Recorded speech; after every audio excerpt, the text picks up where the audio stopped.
Welcome back to DM Prep. My name is Ian and I will be your DM for today. Today we're prepping episode 34 of the Gilded Plays Odyssey of the Dragon Lords. When last we left off, the heroes made their way to the Nether Sea. So now we're going to be prepping the Nether Sea. Yes, Horrible Tomato, I did say Foundry. It's in the name of the stream. You can drop a Foundry command if you want. I tossed it in our Discord. Thank you for being here. Thanks for being here, Horrible Tomato, Super CT8, A-Lot. This is going to be a learning experience for all of us. I have played with Foundry, which is to say that I've fiddled with it. I've fiddled with Foundry. I have yet to play a session that used Foundry. Last week, instead of playing Odyssey of the Dragon Lords as a group, we just kind of moved stuff into Foundry and got used to it a little bit. Hey, that one guy's wife, how's it going? So, you know, this is going to be the first time I actually do any DM prep in Foundry. So this is quite likely going to be me learning as I teach. So let's see what the hell. You appreciate the alignment of the player's command. Yeah, I mean, that's why I spent an hour and like 15 minutes just getting it to line the fuck up. All of our commands line up like that. So if I drop a schedule command, that lines up. If the bot ever, yeah, there it is. So we're gonna learn some foundries. Learning as I teach. Welcome to my life. Yeah, okay, I will be building some stuff in Foundry. So the first thing that I want to do is I want to actually build the Nether Sea itself, obviously. Unfortunately, that's something that I've already done off stream. Where's my tile? Oh, right. So one of the things that so the main thing that I did was I turned on dynamic lighting and then I gave the Ultros vision. I gave it I Googled, I did a googly, and learned what the how to calculate how far away the horizon is based on how far off the ground you are. And then I realized that, so as they descended about a mile from the ceiling, they probably should have been... Oh, yeah, that one guy, you subscribed for 17 months. Holy shit, missing sub month is killing you. Yeah, you lost 3 months off your streak. Still, a 14-month streak is absolutely incredible. Thank you for continuing to be here. So yeah, as they were descending from the ceiling, a mile up, the horizon should have been something like 90 miles away. And the entire Nether Sea is only, let's see. Let's get our ruler. So let's say they were here. 90 miles away gets them literally anywhere on this map. So it essentially would have just been line of sight. But I decided that that's a little redonkulous, so I limited it to 10 miles. That they were able to see as they descended, basically. So all of this sort of darkened area around them is what they saw as they descended. And the bright area is what they can see now, which is 5 miles. Which is based on them being about 40 feet off the water in the crow's nest, essentially. So this is what they can see as they're sailing around. Yeah, it's obviously foggy. Sorry, yes, that was my rationale for giving them 10 miles, is that, yeah, sure, the horizon is 90 miles away, but you can't see that far because the air isn't clear. You know, it's dark here, you know, there's, yeah. So they will be able to... I'm actually not entirely sure who I gave control of this token to. Nope, I wanted to right-click and configure permissions. So I gave it to Yasena. So Yasena is the captain of the Ultros, essentially. I've kind of been trying to make it a little bit clear that the crew respects Yasena a little bit more than the rest of them. Esdor certainly respects Yasena as the captain more than any of the rest of them. Hey, Ewok, thank you for being here. Thank you for the files that got me started with this. Ewok graciously shared a bunch of their Odyssey World files, without which I probably would not have made the switch when I did. So very happy about that. So Yasena, so Chris will be able to move the Ultros around, and I can move it around in this darkness, like in the you know the lighter darkness with impunity, like that's not a problem. And then I will essentially say, like, don't move it past your vision, and then, you know, it'll essentially allow them to move 5 miles at a time because their vision is 5 miles. Like if I hold control and drag the token, I can say, okay, you can move it 5 miles at a time, so just drag it to, in the direction that you want for 5 miles. And then what's on the edge of the Nether Sea? Does it just keep going? That's a good question. It does not just keep going. It's actually completely bordered by walls. So I have actually gone in and added walls to everything. This is a thing that I drew. It is essentially a big cave. It really is. It is a sea and not an ocean, I guess, is the way I would put it. So one of the really cool things about Foundry is you might notice that some of these walls are green. These are terrain walls, and what they do is if we take a look at what the Ultros can see, you can see that it can actually see inside of where that wall is. Terrain walls are essentially, you can see into it, but you can't see past it. So it's really just a one-way wall. It's literally all it is. So you can see into this box, but you can't see out of it. So as they're sitting here, this wall, as the Ultros is sitting where it is, this wall over here is stopping them. This is dynamic lighting. Can you turn off remembering where you've seen before? Yes. So if you right-click your scene, hit configure. We've got token vision, which is essentially turning on dynamic lighting, and then there's fog exploration. If you turn that off, they'll forget where they've been before. So yeah, that's that. And then you can turn on global illumination, which essentially is just, you don't have to worry about light sources. It's just about lines of sight. But yeah, so I have these terrain walls essentially so that they can see these islands, but they can't see past the islands. So I've got a number of the islands built out with terrain walls. I've got the Crystal Prison. I think this is the Island of the Titans. Just a bunch of stuff is bounded with terrain walls instead of regular walls. But then I do also have a lot of regular walls, mostly around the border of the map. I also I even made walls around this kind of lake thing. Mainly to add to the effect of the entire world being fluid. I mean, yeah, that'd be pretty neat. If we were gonna do something like that on the world map, since I've described the islands as kind of like moving around and hard to get to, I would definitely do that. But I also don't want to do like a sort of area crawl on the world map. That's not something I'm interested in doing. So, but for the Nether Sea, I kind of want everything in the Nether Sea to sort of be static, and if you find it, you find it. The way I'm planning on running this is every hour you sail around, mostly completely at random.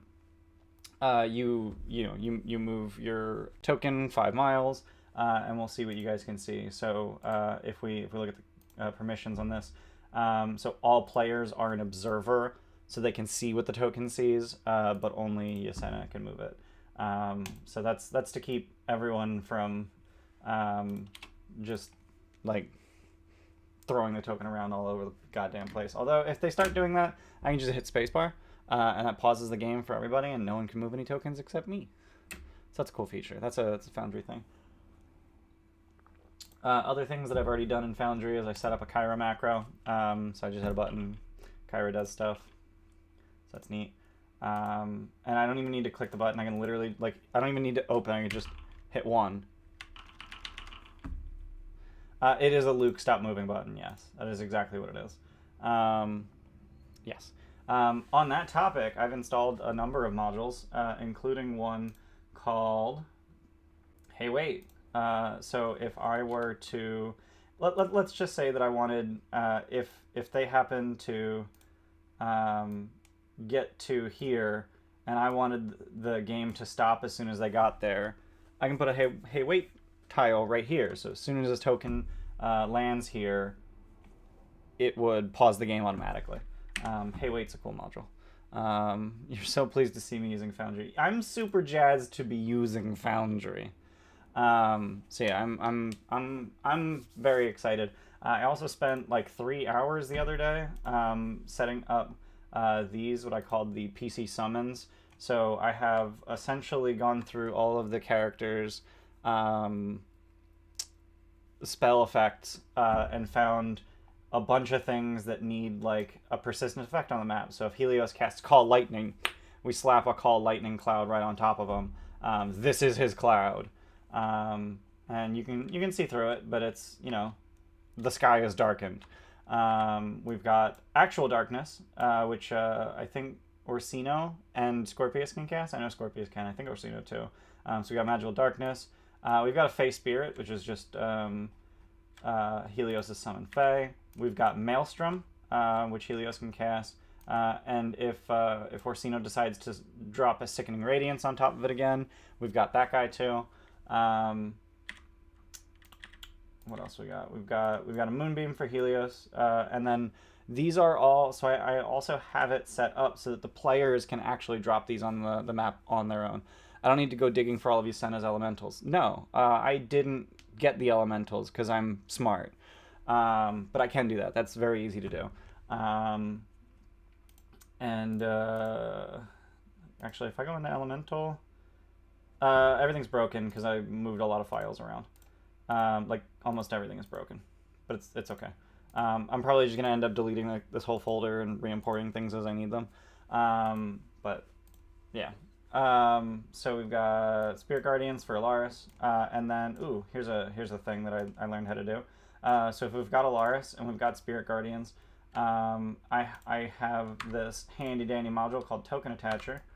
Let's grab Alaris. Okay, let's move you out of here. Let's select Alaris, open the Token Attacher UI, drag this guy on top of Alaris, and then link it. And now those two tokens are attached. So now if Alaris moves, so does the... it's really annoying. So you can move the one without the other, but not the other way around. But then it's sitting on top of Alaris, which means I'm having a hard time, like... But yeah, so, you know, it's set upable. Hang on. Let me try this one again. So Alaris is selected. Let's link it to this guy. Okay. Now, so I'm selecting both of them. So it's kind of moot. But Amber isn't able to select the Spirit Guardians, but if she just moves her token, it'll move with it. That's basically the thing. And then we've got Wall of Light for Orsino. And you may have noticed that the entire map just got brighter because Wall of Light sheds 120 feet of light. Ooh, 5 cheers or a take 20. Hell yeah. I gotta pull up my my spreadsheet and see where I'm at. I got 7 cheers posts. I'll take a take 20. Hell yeah. Hell yeah. Thanks, Andy. So yeah, we got Wall of Light, which is just beam of fucking light. Don't worry, it's animated, it'll come back. And then it actually sheds a fuckload of light on the screen. So that's real neat. Yeah, and then we've got Spiritual Weapon. Did I make that one spin? No, I didn't make it spin. I tried to make it spin, I failed. We got Spiritual Weapon for Alaris. So yeah, we got a bunch of PC summons, we got PCs. I got Mr. Nibbles built in, it's fine. Don't know what Helios is doing here. I do need to populate this map, but I'm guessing it's probably not going to matter a whole lot right now. Because I don't think we're going to have many encounters on their boat in the near future. So the things I need to prep are the actual Nether Sea. What in the hell is actually in here? So one of the things that's a little weird to me is that Foundry does not have a GM info overlay. They don't have a GM layer. So instead what they have is practically anything you can slap on a map you can make invisible. So if I were to right-click this, I can just literally toggle visibility, and now the players can't see it at all. It's just transparent for me. So in order to get, like, numbers on your map, like, you know, these are numbered areas, you can either just slap a number and then make it invisible, or what I did is I have the DM layer map. I slapped it in a tile. If I could select it. Oh, no. Whoop, don't want to delete it. I want to move it. There we go. Okay. It was completely off the map and that was making it hard to move. So I made a tile that is just the DM version of the map and it's invisible. So, you know, I've got invisibility toggled on. So the players can't see it. Right? Yeah, so that's highlighted. So while that's highlighted, players can't see it. So it's essentially the exact same map except it's got numbers on it. And then they're just going to show up as transparent on top of the regular map. So that's you know, that's a thing that I did. That's all. And that's just a tile that is exactly the same size as the regular map that has numbers on it. Thanks for contributing to the Tomb of Annihilation speedrun. Where are we at with that? We're at 37%. Definitely moving a lot slower than the Teenage Mutant Ninja Turtles, but that's probably because we haven't streamed in 2 fucking weeks. So that'll do it. Yeah, we're a little over a third of the way there. We're getting there. We getting there. Yeah, Super CT8, Rogue Singer. Yeah, we got a bunch of contributions. Thanks, everyone. So the Nether Sea is basically just sort of an area crawl kind of thing. So X is Iron Prison Cubes, and I think the only one that matters is that tile locked to the map so it doesn't shift off center. It did snap to the grid. Like there's kind of a grid that it snaps to. Like if I were to aim it just a little bit wrong, it's gonna snap to the right place. It's not so much locked to the map as it's a tile, and I can only move it if I select tiles. I don't have any other tiles on this map. The only other thing on the map is the Ultros, which is a token. So I'm not super worried about that moving off center. But if you were using a if you were using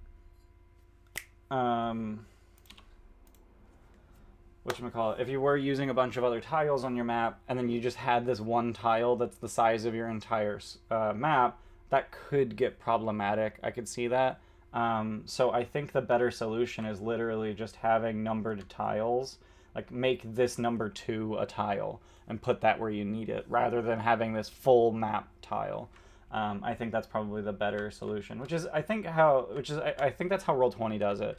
You know, how many fucking times have I gone to the GM layer to take invisible enemies and slap them on the map, and then players go, is that 7 supposed to be there? No, it was just on the... this is Foundry, you see. I am using Foundry. So, Nether Sea. So, what the hell is in the Nether Sea? I have read through this chapter once, but I need to figure out how I want to run it. So the big thing is that I want to do it as a hex crawl, even though they're not actually crawling through hexes. They're just crawling through, you know, an area. I'm considering actually just throwing a hexagonal grid on it and making it an actual hex crawl. So the grid's going to be 5 miles. But how big is the... Oh, no. Okay, it was 2.722. How big is the... I don't know. Let's do 272.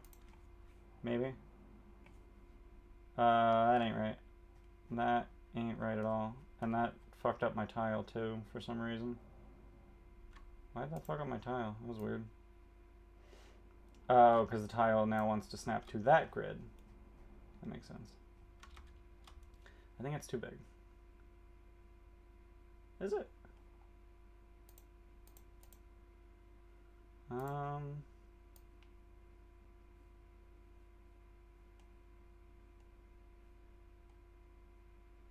Okay, so 1 hex is 2.72 because of that thing. I think I might just turn the grid off.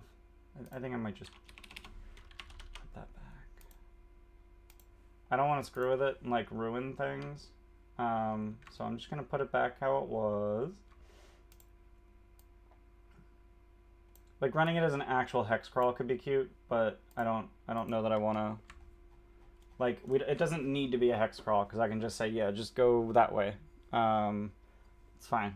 I wouldn't mind having a proper hex crawl at some point, but you know what? We're gonna try it. So what I'm gonna do, because you know we're learning Foundry, right? So I'm gonna duplicate the Nether Sea, and we're gonna call this Nether Sea hex crawl, and we're gonna start trying.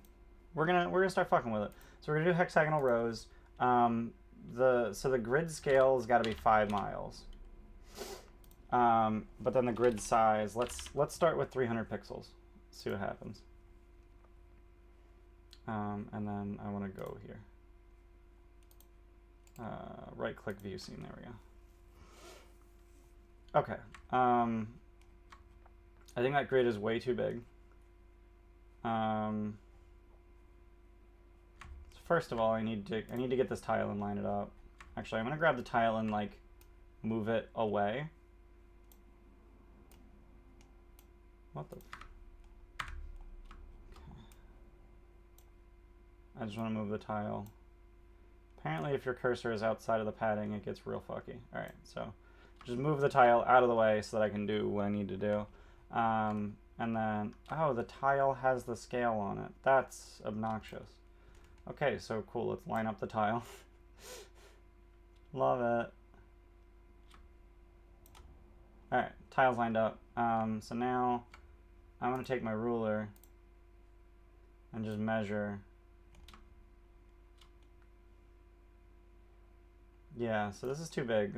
I'm getting about 15 miles, so I need to reduce the grid size. So let's try 225. Tile's probably going to be misaligned again. Yep. This is why you do this kind of thing last. Set up the tile, that is. But the tile is the one with my ruler on it, so... so that's still too big, I think. Yeah, that's a little bit too big. So we're just going to try 200. The tile's going to be misaligned again. No big deal. And then grab the ruler. That looks pretty okay. Like, that's not the worst. So now the Ultros is... Oh, it reset the vision. That's annoying. So I do want to make the Ultros sort of smaller. So I'm going to go into the token and just drag the image scale slider smaller. So now it's only going to be 0.7 times as large, because I do want it to show up a little bit smaller. I think I actually want it smaller than that. We're going to do 0.5. Nope, that's 0.4. That's 0.6. There we go, 0.5. Alright, so we got a small Ultros, and then what I need to do is go back into that token dialog. Now this is what I did before, so currently it has bright light 10 miles and bright vision of 10 miles, but because of this terrain wall, oh god, all my walls are fucked. Oh god. Why are all my walls fucked? Oh dear.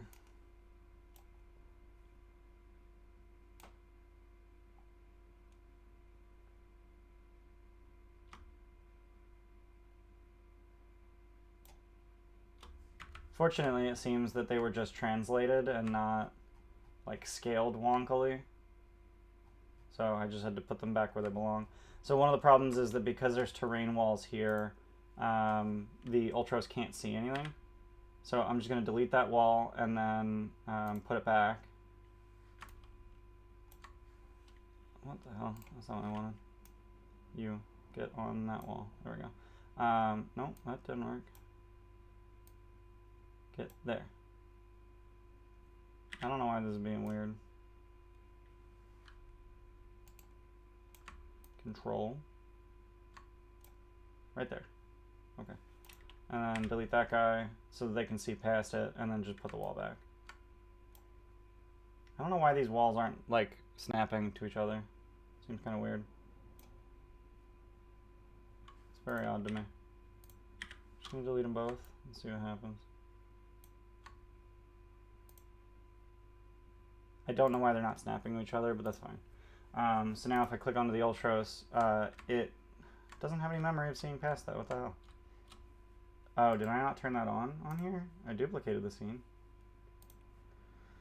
Why doesn't it have memory of seeing past?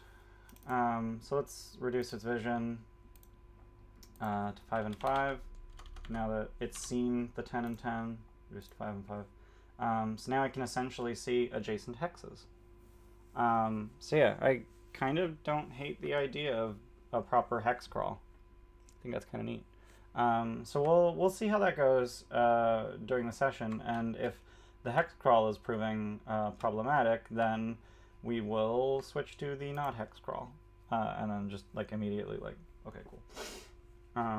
So one thing I do want to do is configure this scene and add it to navigation for GM only, just so I can see it up here. Yeah, so this is, I'm not sure why, can this Ultra still, so it can still see, I don't know why it can't see over here, but I'm kind of unconcerned. No, I'm pretty concerned, because I want the players to think to go here. So what I'm actually going to do is I'm just going to delete all of these terrain walls, and then I need to give the Ultros its bigger vision again, so that it can see that far. This is one of the kind of fiddly bits, is getting shit like built to start. So now the Ultros can see here. And then I will reduce its vision to 5 and 5. Okay, and now I can see past it. And now I'm going to add terrain walls.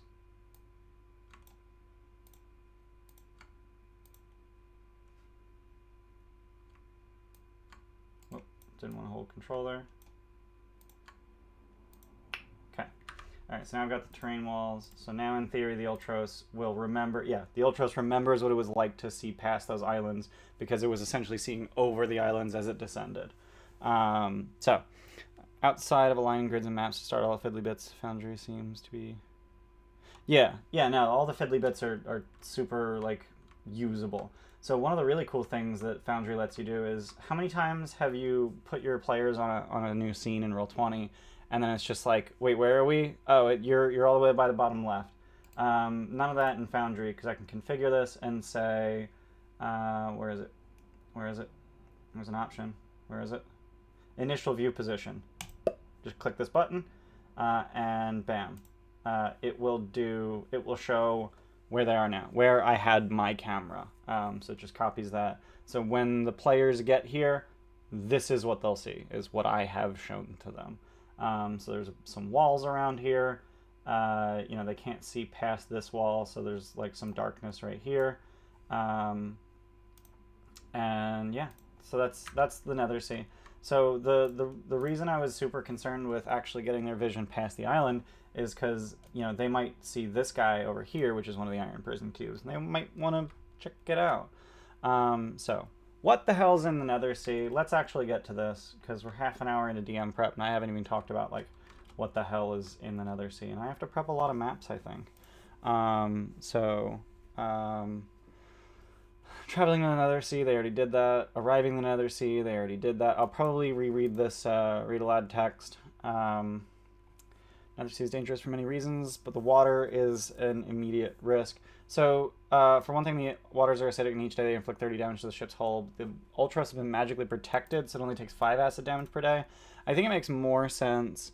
If you make your own maps, there are no fiddly bits needed. Yes, that's true. If you make your own maps. So the only reason this was very fiddly was because I wanted to give them more initial vision than they really started with. Like, I wanted to replicate the fact that there were things they could see and they now cannot. So that's the only thing that was fiddly.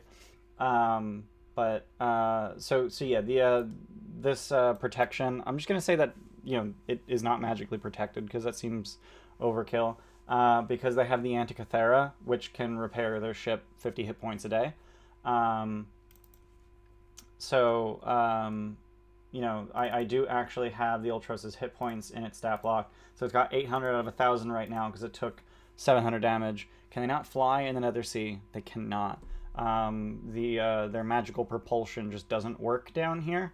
So as they descended from the ceiling, they were essentially in a barely controlled fall until they hit the water. And it was kind of a rough landing, but it's, I hope, pretty clear to them that they cannot fly. So they will be in the water the whole time. And that's mostly just because, honestly, it makes so little difference as to whether or not they can fly that I just don't want to have to worry about it down here. Flying up, you know, in the overland is way cooler and way more impactful. So down here, I came up with a reason that it doesn't work. It's fine. So, Primordial Whales. These seem kind of okay. I can run that as like a random encounter at some point. Drinks the seawater or submerges themselves. Warping effect. Cool. First time they interact with the water, it wears off after an hour. Second time lasts a day. Third time, the effects become permanent, but you re-roll each time. Okay. I mean, if someone manages to roll this on the permanent, that would be kind of fucking insane. That would be kind of fun. Or, you know, that one. That one would be fucking crazy. Terrible, terrible, terrible, terrible, terrible. Not great. Probably terrible. Yeah, so, you know, if they roll a 94 or higher, that'd be real cool. Otherwise, bleh. So, leaving the Nether Sea, they can cast Control Water, or they can sail into the Charybdis, which is essentially like an inverted whirlpool at this point. So where they are right now is the River Lethe, which is Area 2. So let's start there, River Lethe. So there's essentially a heavy rainstorm here because there's just a waterfall a mile up that just falls into rain. And then this is where Lutheria waters her barge.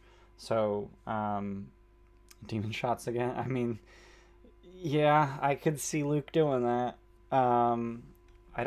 It doesn't say if you can reverse it at all. I don't know if you can.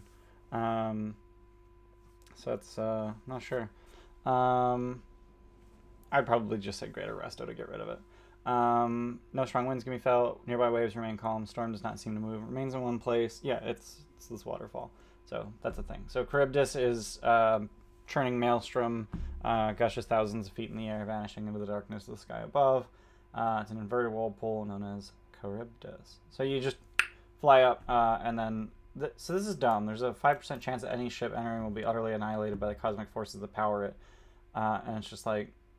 so what, I roll a d20 and on a 1, the game is just fuck you. There's no countermeasures. There's no nothing. It's just roll a d20 on a 1, get fucked. Seems kind of dumb. So you might have noticed that I've had these notes on screen the entire time. I had... so one of the mechanics that... or it's not a mechanic. One of the things that I had been doing a little bit with Orsino was that he would occasionally receive these visions from his patron. At the time, he didn't know who his patron was. Now he knows that his patron is Mitros, the goddess of prophecy. And I gave him like 2 visions, both of Titan Island, and nothing since then. So I am going to give him a vision of Gaius, supplicating himself to Sidon and reporting that the heroes of prophecy have 4 mature dragons. Sidon is going to be incensed. Gaius, I'm thinking probably Gaius will be... Why? Why am I going to do that? Is that so the reason that I want to give him a vision... So I want to give him visions because it was something that I sort of set up as an expectation for Tim, and I've kind of failed on that expectation. But the reason I want to give him this vision is to remind them that Gaius still exists and is a problem. So, yeah, I mean, that's basically it. I want it to be clear to them that there are things happening, beyond just them interacting with stuff. That's why I want to have that scene. So Titan Island, tiny island with 3 petrified titans on it, essentially, and 2 of them are entirely inert. The third is Versi, the Titaness of prophecy. So you got Versi, Golaron, and Yala here, and I think as written, Yala was female, and then. For some reason, Yala ended up being male in my game, and I'm not entirely sure why, but I'm sticking with it, because... Oh, why the 5% auto death? Okay. Yeah, because the people who wrote this book have no idea how to write a game. They wrote a really cool story and a really fun setting, but they don't know how to write a module. So a lot of my work is fixing it and making it a playable game. So Titan Island. So the Speaking Titan is quite mad. So the Speaking Titan is Versi, but doesn't know that, doesn't remember its name, knows it was betrayed and trapped by Sidon and Lutheria, and it knows a few secrets that can be used against Sidon or Lutheria. So Sidon once tried to cure his sister by forging weapons from the psychic energy of her madness, and they may be especially effective against her. And I don't actually remember how effective they are against Lutheria, but we'll find out. Lutheria has a warped sense of humor. She likes to tell jokes. You should always laugh at her jokes. She loves to play games, especially 20 squares. You should always let her win, though. Lutheria's barge is almost impossible to find unless she chooses to reveal herself to you. However, she takes an interest in any threat to her domain. For example, the Gargantuan Cubes are prisons for powerful weapons. You can awaken one of the imprisoned weapons. The noise would echo across the entire Nether Sea and summon Lutheria to them. Titan knows the word that unlocks the Prison Cube. He will whisper this almost unpronounceable primordial word to anyone who asks him for it. Him. Her. Whoever hears the word gains random short-term madness. Cannot say the word until they stand before the locked entrance. The word remains in their mind until they speak it, and then they will forget it. So I'm actually going to say that it's a random short-term madness that lasts indefinitely until they speak it.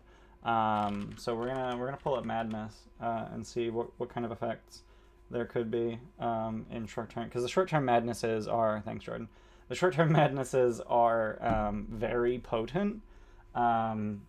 Retreats into their mind becomes paralyzed, ends if they take damage though. They become incapacitated and spend the duration screaming, laughing, or weeping. So like this is literally just going to be like, you need to go and speak this word and get it out of your mind, but once you speak it, you will forget it. So you can just, it's up to you. Yeah. So I think this could be neat, especially if it's whispered into the mind of someone who isn't Luke. Luke has too many madnesses already. Waters in the Nether Sea are strange. One must be cautious. With this waters here, spells that manipulate water have unpredictable effects. That might make them want to try it. So for more information about the lost siblings, refer to the War of the Titans and Secrets and Myths Appendix. Okay, I already know all that. The Mirror Prison. Okay, cool. We're in the Mirror Prison. Actually, first, before we get to the Mirror Prison and all that, I want to get to the prison, not the Prison Cube, but the Iron Cubes. Cool. There's no information about Iron Cubes. Really?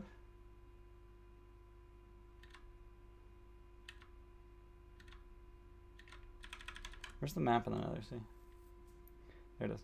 X equals Iron Prison Cubes. Ugh. I was hoping there was information about them, like, oh, Gargantuan Cubes. An island seems strangely square-shaped. Hanging from the ceiling in Nether Sea are several other cubes that contain other weapons of the gods. They're unfathomably... Oh, these weapons are unfathomably dangerous creatures, just as terrible as a Tarrasque or Kraken. These prisons cannot be opened just yet. They'll come into play later. Oh, okay, I see. So, thank you, guys. That's a cool emote. Where'd you get that? Oh, it's classy. Thanks for the cool emote, classy. So yeah, there's a bunch of Iron Prison Cubes down here, but I kind of want to foreshadow that they've been broken out of, because, you know, I already have essentially a Prison Cube elsewhere in the world with the Tarrasque imprisoned underground where Mr. Nibbles found him. So like that's already foreshadowed. The other thing is that I have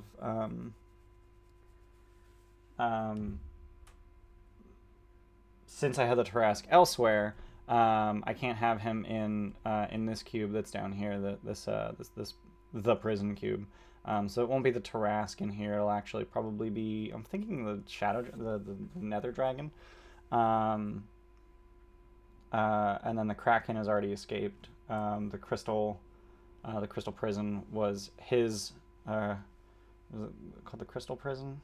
The Mirror Prison. That was the Kraken's prison, but the Kraken escaped. And then, so the Shadow Dragon's still imprisoned down here. The Tarrasque is imprisoned under Island of the Fates. The Kraken is just free. And then the Behemoth... I haven't decided where the Behemoth is. Nether Dragon and Nether Sea makes too much sense. They can't have that. Yeah, right? So I think they are saying that the Nether Dragon, the Behemoth, and the Tarrasque are all imprisoned down here. But I don't know. I like to think of the Kraken's prison as exploded chunks of indestructible material. Yeah, that's basically so. My concern with saying that it's indestructible material is the players are going to go, I want it. They're going to take it, they're going to make stuff out of it, and then they're going to be like, yeah, but I have invincible armor or whatever. Another one of the things that I wanted to make clear to my players is that, and this is just something that I decided, normal weapons have no effect on Lutheria. Magic weapons can harm her but not kill her. Huge impossible chunks, got it. Yeah, I mean, okay, I see. So there's just this massive chunk of indestructible material, and then the players literally can't do anything with it because it's indestructible and they can't reshape it. I like that. That's actually really cool. Not only huge impossible chunks of material, but also their mirror sheen. They have a mirror sheen, so I can still stick with the mirror prison. So normal weapons have no effect on Lutheria. Magic weapons can harm her but not kill her. Only star metal can kill her. So my players do have a single star metal weapon, and that is the Luck Blade.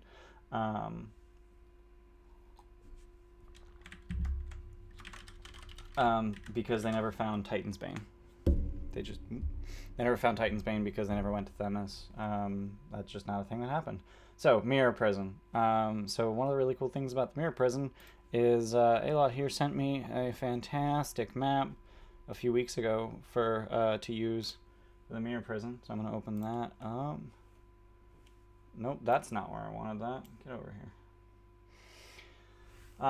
So it's a room that slowly fills with water. So I'm thinking I would probably start with this one. And so the one thing that I'm not sure about is how did the players get in here? And what are they looking for? Like, why are they in here is the question. And I'm not really certain. But essentially my idea is that this room is filled with Nether Sea water, and then they would have a fight with Hezebal in here, whose breath weapon is literally just spitting Nether Sea water at them, and then that literally just does this stuff to them, and that could be really bad. So yeah, I'm gonna go ahead and download these maps, and then slap them in a foundry. Delete, or not delete, save. Odyssey, maps. No, I feel like I already downloaded these. I guess I didn't. Mirror Prison. Mirror Prison. I guess this is technically 3. Even though it's going to be my first one.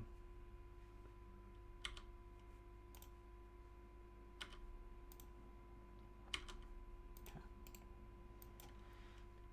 Mirror Prison 4. Mirror Prison 5. Does Hezebal steal one of them to his lair, call back to the rock? Could do that, actually. So I have a note in my notes that Hezebal recognizes Ysena and blames her for his capture. He supposedly got a grudge against Orsino. Yeah. I don't know that so the problem with that is that Orsino does not look like Adonis, whereas Ysena does actually look like Ysena. So having Hezebal recognize Orsino is a little funky, especially with his fucked mental state. And we've already established Ysena as sort of like an Oathbreaker deserter kind of person. So confirming that these dragons have been captured due to the fault, by the fault of Ysena, I think it'd be a really cool moment. I also think that Ysena has been a little bit underserved in terms of the story thus far, so I wanted to give that to Ysena. So we're going to create a scene. We're going to put it in the Nether Sea, and it's going to be called Mirror Prison. Create new scene. So we're going to add a map. So we're going to go Images, Maps. So I'm selecting Images, Maps only to, when I upload the file, that's where it'll end up. So we're going to do Odyssey, Maps, Mirror Prison 3.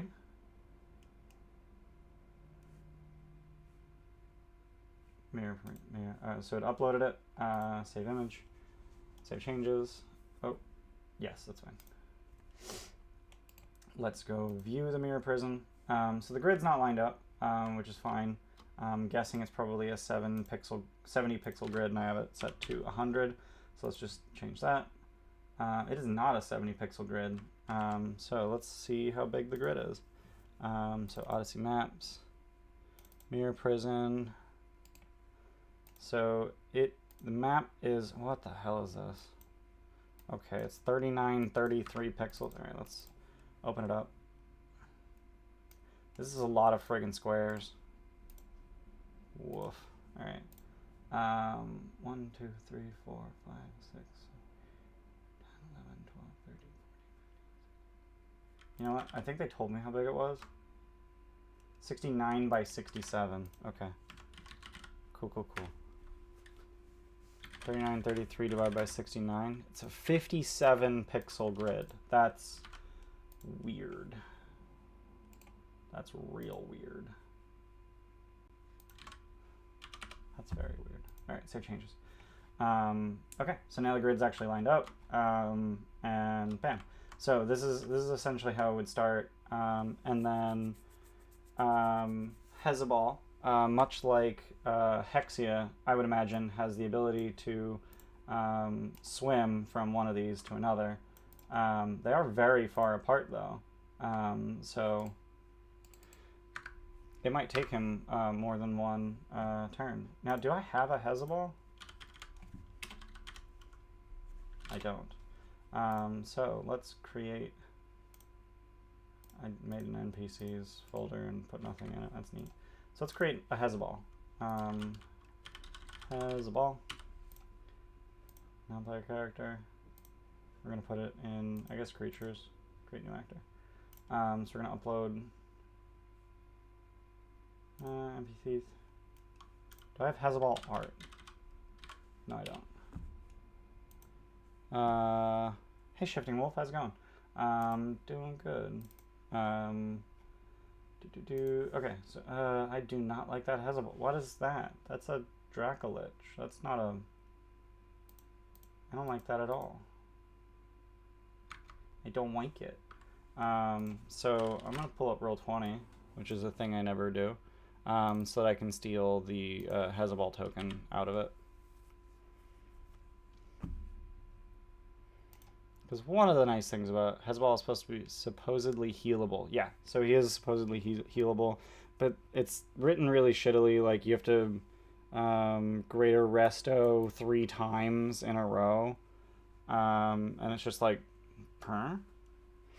No, there's no Roll20 in the stream because I moved it off screen so you guys can't see it, so that it doesn't make you guys feel bad about having Roll20 on your stream. So it's just, you know, we're just doing Foundry. Just, you know, disregard the fact that I'm stealing stuff. Don't worry about it. Everyone puts Roll20 in the corner. Exactly. So I just need to find the Hezebal token out of here. Which is it's just gonna take me a moment. So there's a lot of images that Roll20 downloads, and I need to just like scroll through them all. It's not gonna be an icon. Not gonna be an icon. Might be a thumb. No, I don't think it's gonna be a thumb. There's a lot of images to scroll through. Oh my god. Mini. Is it a mini? Roll20 downloads so many goddamn files. It's insane. How big is this?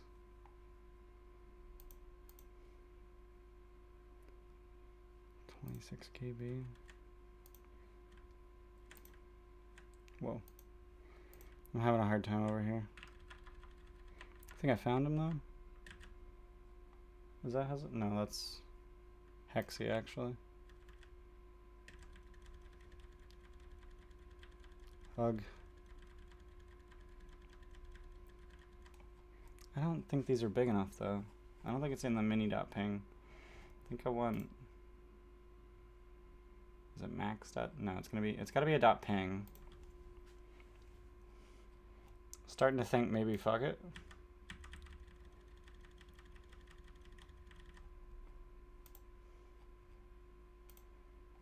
Oh my lord, there's so many images. Screw it. Alright, so I'm gonna go to the Odyssey of the Dragon Lord's Discord, because that's a thing that exists. And I'm just gonna search for Hezbollah. And I'm gonna scroll until I see a picture. That's not a token. 7 pages. It is a nice Discord for resources. I can't keep up with. I have to have the entire server muted. Yeah, there's no goddamn way to keep up with it. So I literally just go in whenever I need something. It's bad.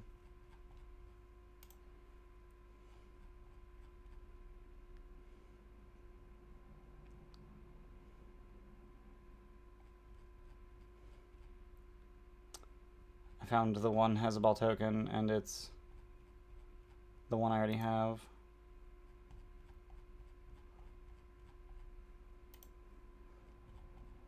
Wow, that sucks. Alright, so the only Hezbollah token on their on the Odyssey Discord is the one that I already have that I don't like. Because, you know what? I'm just gonna do, because he's what? An adult brass dragon? Okay.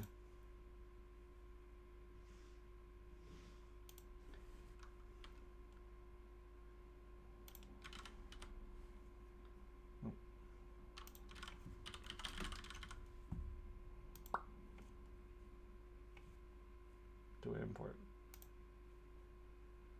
Okay. Imported. Creatures. I did it twice because I'm dumb. Delete. Alright. So we're gonna rename it Hezbollah. And then do I want to literally just screenshot this fucking image? Because I don't know where else to get it. I think I do. I think I will.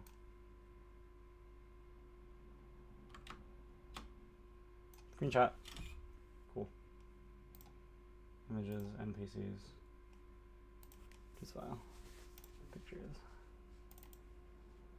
Ooh, that's good. File. Alright, cool. We've got a Hezbollah. And then that only changes the profile picture. If I drop the actual token, it's just going to show up as an adult brass. Wait, where the hell? Oh, I'm like, where the hell did it go? Yeah, this is the Hezbollah that I created, but don't actually want.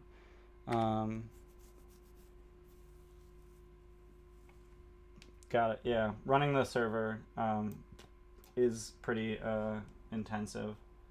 So we've got an adult brass dragon. That's just a thing we have. One thing that I want to do is just, I don't think lighting is going to matter here, so I'm just going to turn off token vision and fog exploration. We just don't. I don't care about that on this scene.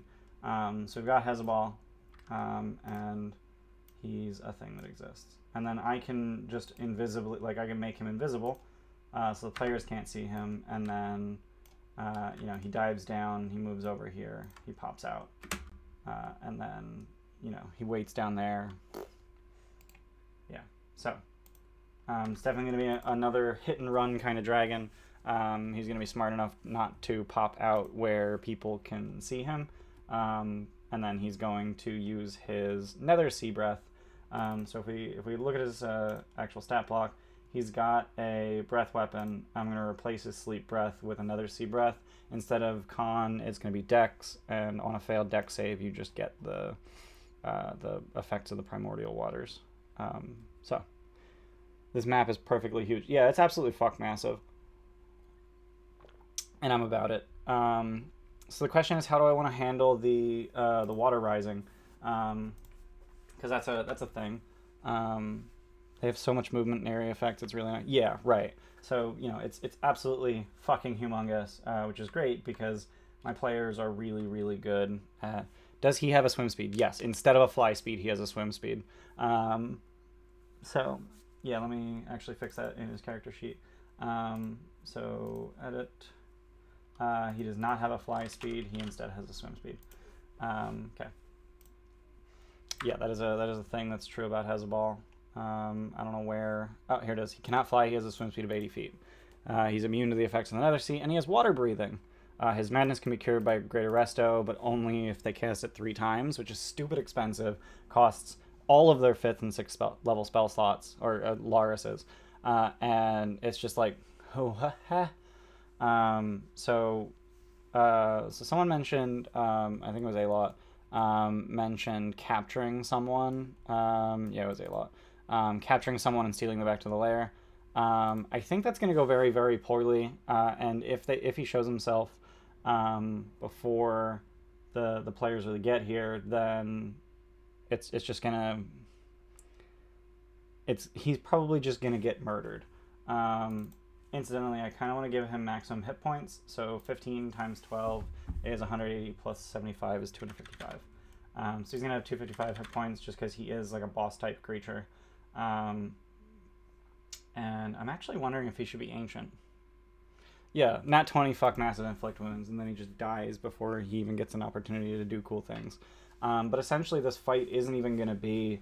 Like, this fight is not going to be against... Like, I'm not going to be doing damage to their hit points, really. He's really only going to pop out of the water when he's ready to use a breath weapon, and only so that he can hit a bunch of people with it and get them, like, corrupted by the water.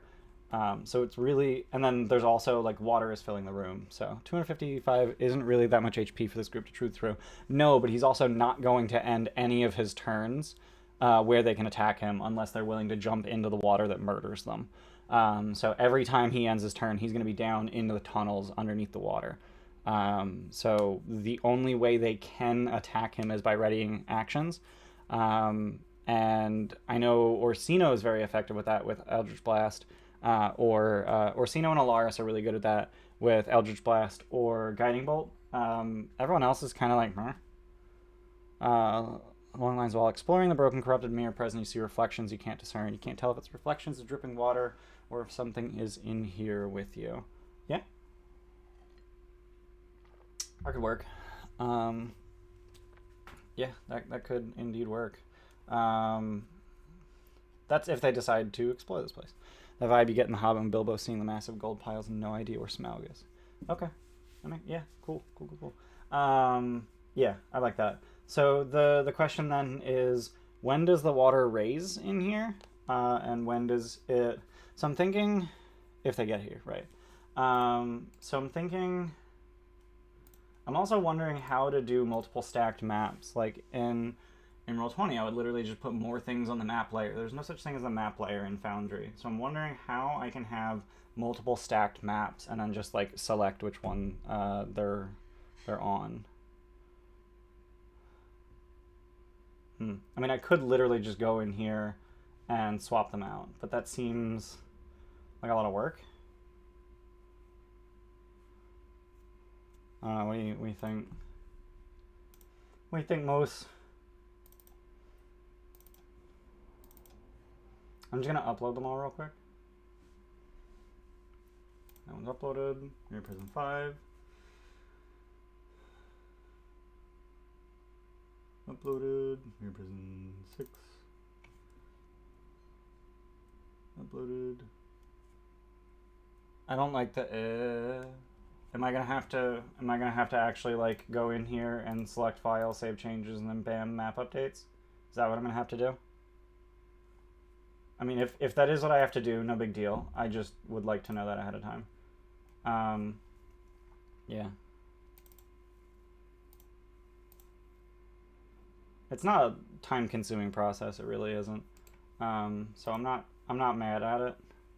You could do an overly complicated version of this. I don't like that. Token it. I was thinking about making tiles, but I don't. Bunch of tiles like onto this. Right. Yeah, so the issue with wanting to delete them is that I don't want to...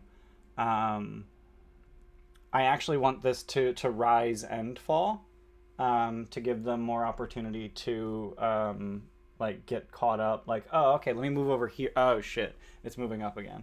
Like I want to give more opportunities for them to get caught up by the ebb and flow of the water. So I wanted to go up and down.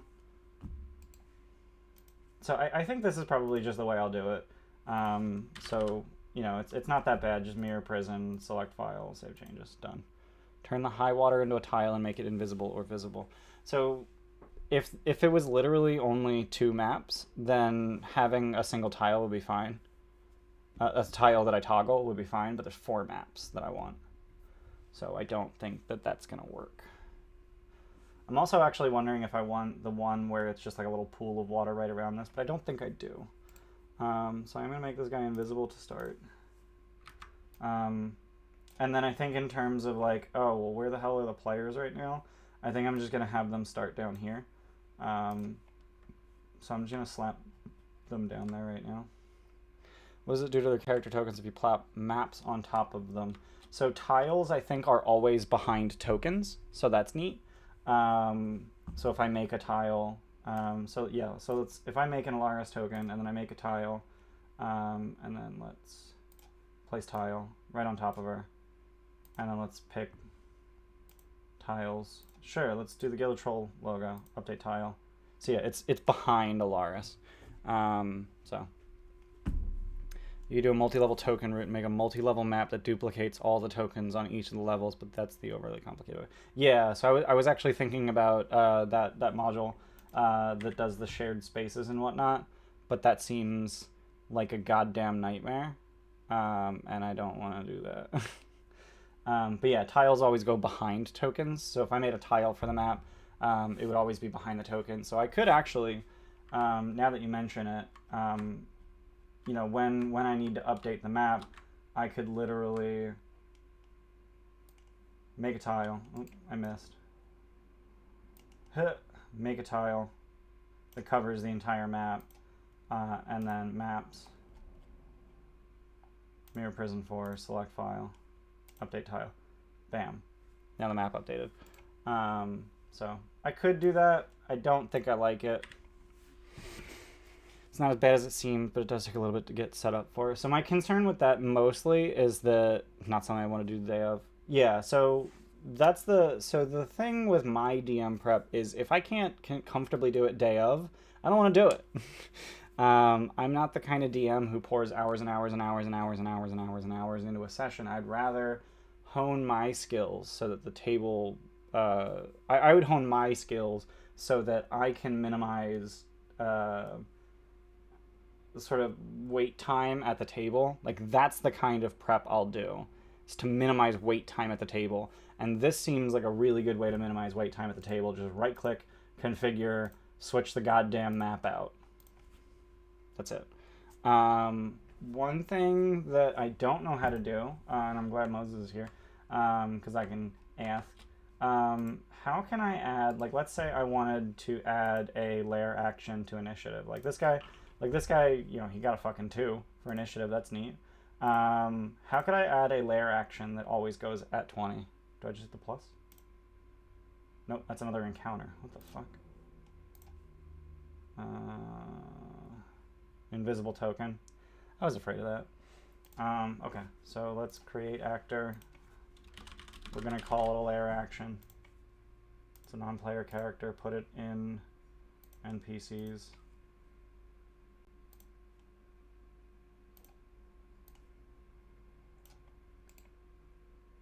Make it invisible, add it to combat.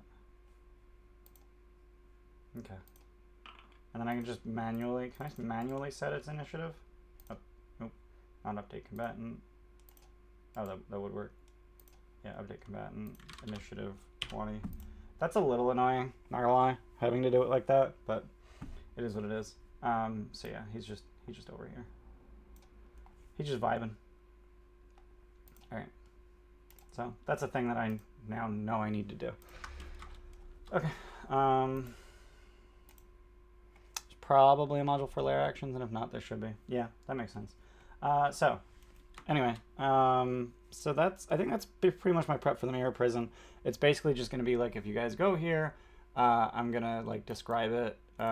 It's all this stuff. Kraken was once imprisoned here. I think Hezebal knows that. Yeah, has a wall broken in the mirror prison. Accidentally released the Kraken. Kraken sealed the dragon inside the prison and tormented him by slowly and messily devouring his bonded dragon lord. Cool. Cool, cool, cool. Does he have a horde? Yeah, he's got a horde. There's Zephos of Slaughter. Oh, so that's another thing that I wanted to prep. Neat. So one of the things that I wanted to do was actually have a fight with Esdor, where Esdor recovers the Zephos of Slaughter, and essentially gets a new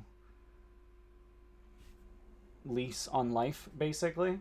He gets a body back, and then he is essentially just under the control of Lutheria, which makes him a minion of Lutheria, which means he will always attack the Doomed One, which is Helios. So that's kind of something that I wanted to do. But I don't have a good stat block for Esdor yet. Oop, don't want Helios, just want Eastern Evil. Oh, we need Kyra too. There we go. It's his the One Ring? Yeah, it is. It is his the One Ring. And I would love for that arc to finally come to an end. He can't die because he's a ghost, but once he stops being a ghost, he can be killed permanently. Or maybe, you know, they have to destroy the Zephos of Slaughter to kill him. Is that thing even good? Like, I want to make it. I want it to be the kind of thing where they're like, do I want to get rid of it? Like it should be like an incredibly. It's a cursed item, of course it is. As long as you remain cursed, you're unwilling to part with it. You have disadvantage on attack rolls with weapons other than this one. Woof. At the beginning of your turn in combat, you must use your action to attack the nearest creature at least once. Wow, that's so bad, and it's just a +2 weapon.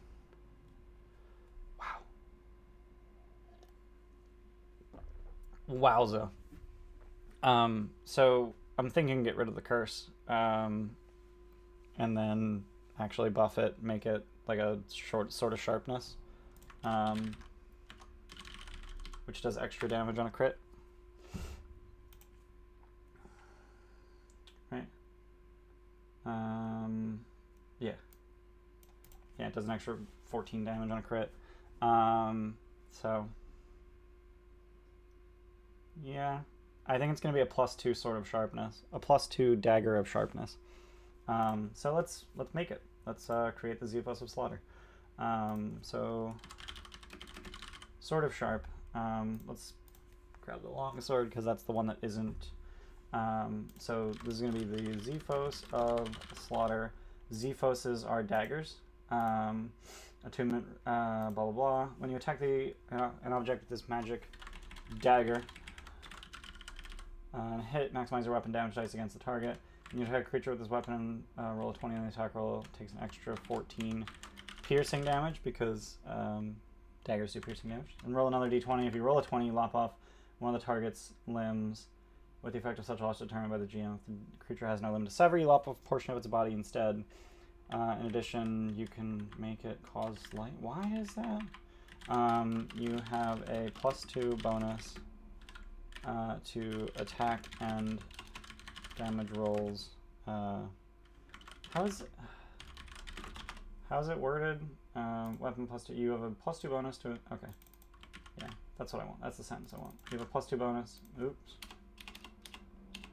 +2 bonus to attack and damage rolls made with this magic weapon. Cool.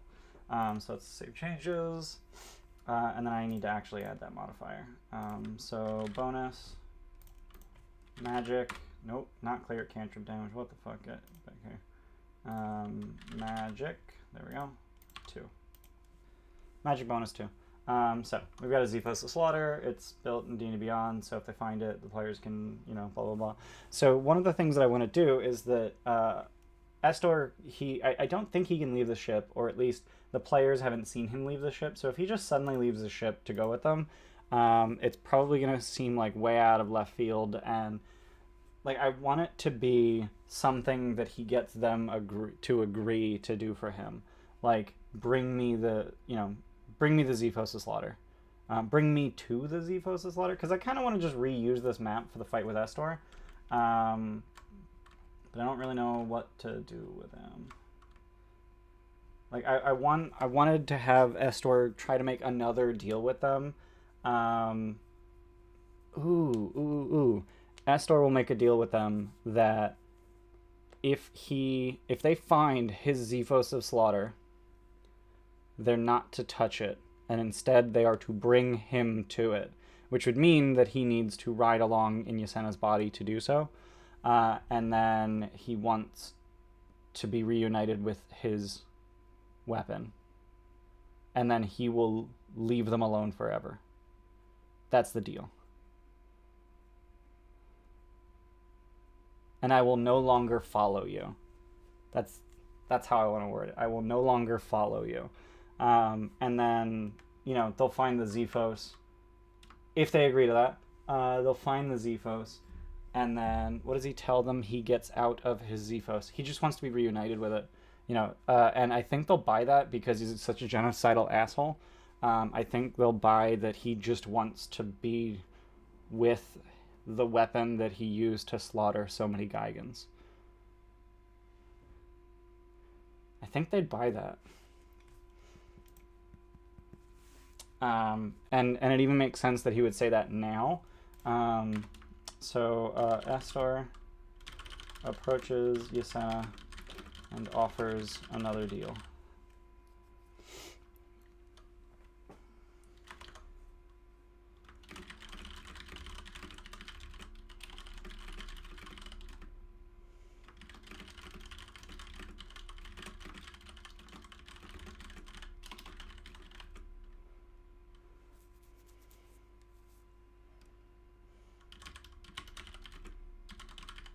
He also wants it out of weak, filthy hands. Yeah, I like that. I can smell my favorite blade.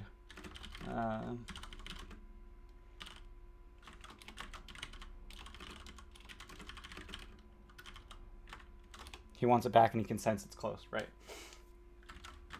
I can smell my favorite blade.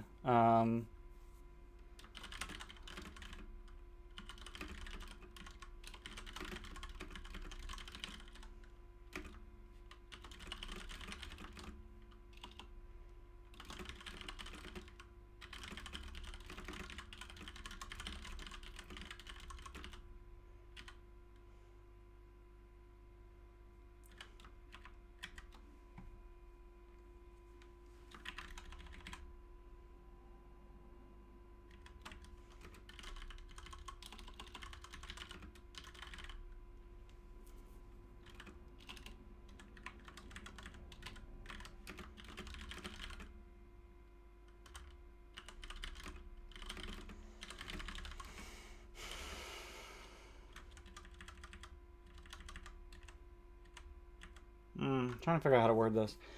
He wants it out of weak, filthy hands.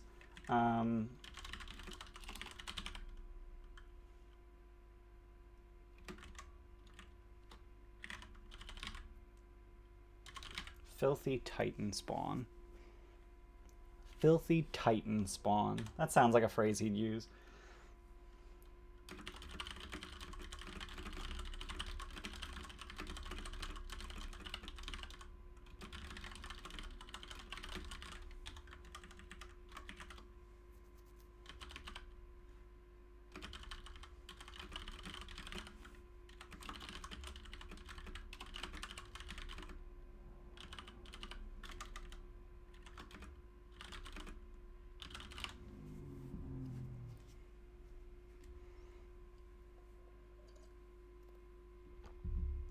I know this may sound like a lot, but hear me out. Now that we're down here in the Nether Sea, I can smell my favorite blade. The blood and gore on it could never be washed off. If you find it, I want you to take me to it. I can't leave this ship unless I'm possessing someone. I want that Zephos out of the hands of filthy Titan spawn. If you do this for me, I will guard that blade for the rest of my days and stay wherever you found it. This will be my final duty. He does know it'll bring him back. So he's being very careful not to say anything that would incriminate him or cause him to break the oath that he's about to make. Maybe it's the first time Esdor has ever looked desperate to them. It's the closest to love you've ever seen. That is disgusting, but yes, absolutely. He's just got this desperate look on his face, and there's this like slavering kind of, not quite drooling, but like he has a love for this blade.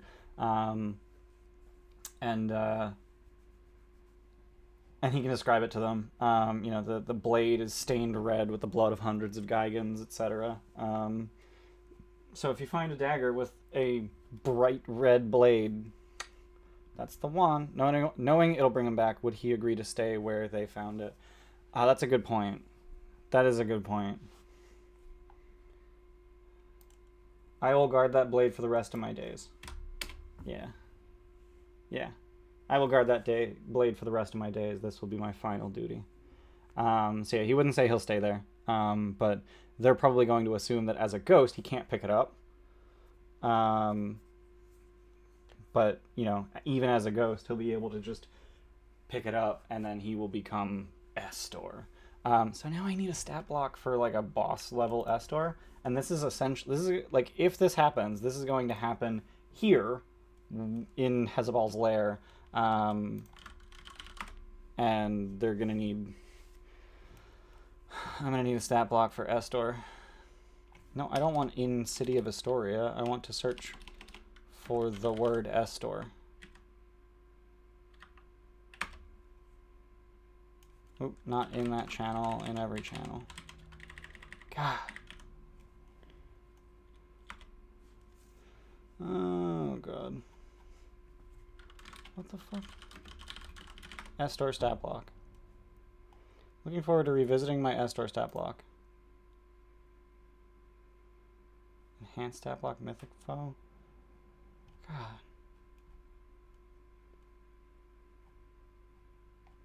Man. I want to revisit my Esdor stat block, but they don't link to it. Man. Man.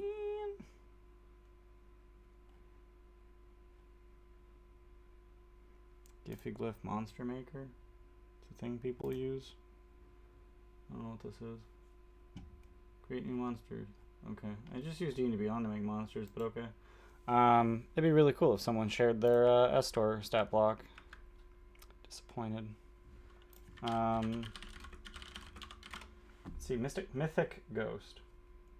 Greater Ghost. See, I'm hoping for a Mythic. Mythic Actions. I need like a... Like, this is not a thing that I should be prepping, like, day of session. Greater Ghost, CR10, meh. Pretty meh. Multi-attack, draining touch, some damage, max HP reduction. This is pretty garbage. Where's its hit points? Where even is its fucking... Oh my god. Themes? Oh my god. And it gets more shit. Jesus.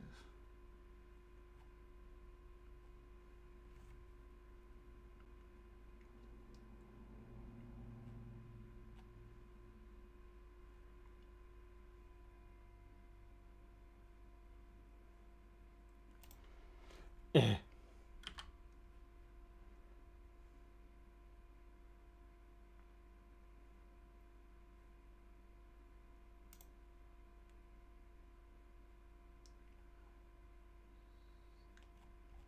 Does it,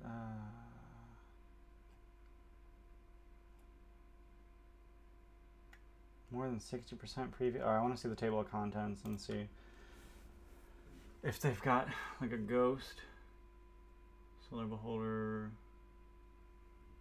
Reskin a Beholder? Ooh, you think?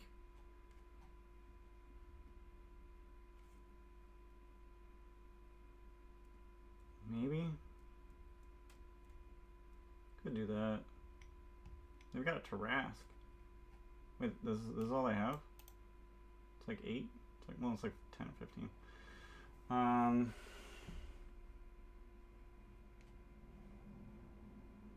Oh, this is literally just slap a mythic trait on a Death Knight. Death Knight would be cool.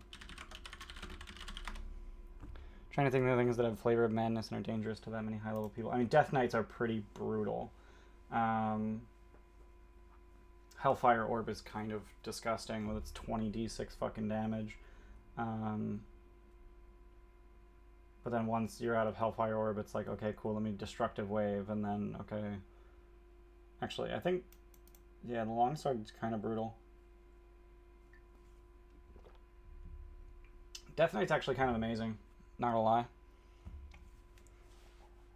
Death Knight's kind of fucking amazing. It's kind of fucking perfect for Esdor. Real talk. I'm wondering...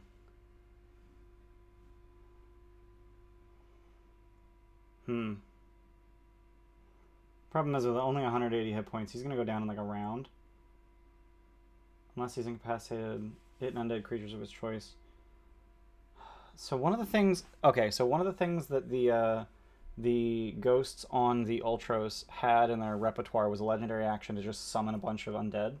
And I'm wondering if I shouldn't just give that to Esdor. And let's fucking do it. Let's make a Death Knight.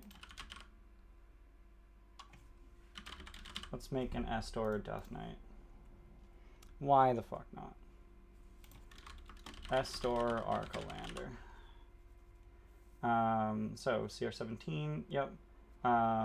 Where is legend? How do I legendary action? Let's make another creature. Let's copy Ancient Gold, because I know they got legendary actions.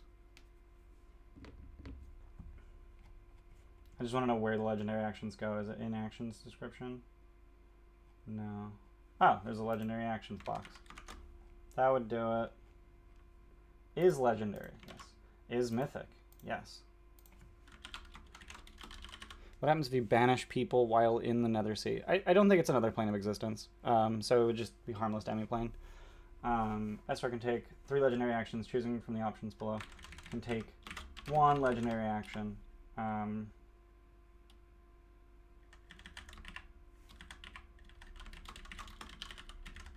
So I'm only going to give him the 1 legendary action, and that's, yeah, it works the same as everywhere else. Yeah, it's not another. Summon Ghostly Crew. Esdor summons 1d, let's say 2d6, because I'm,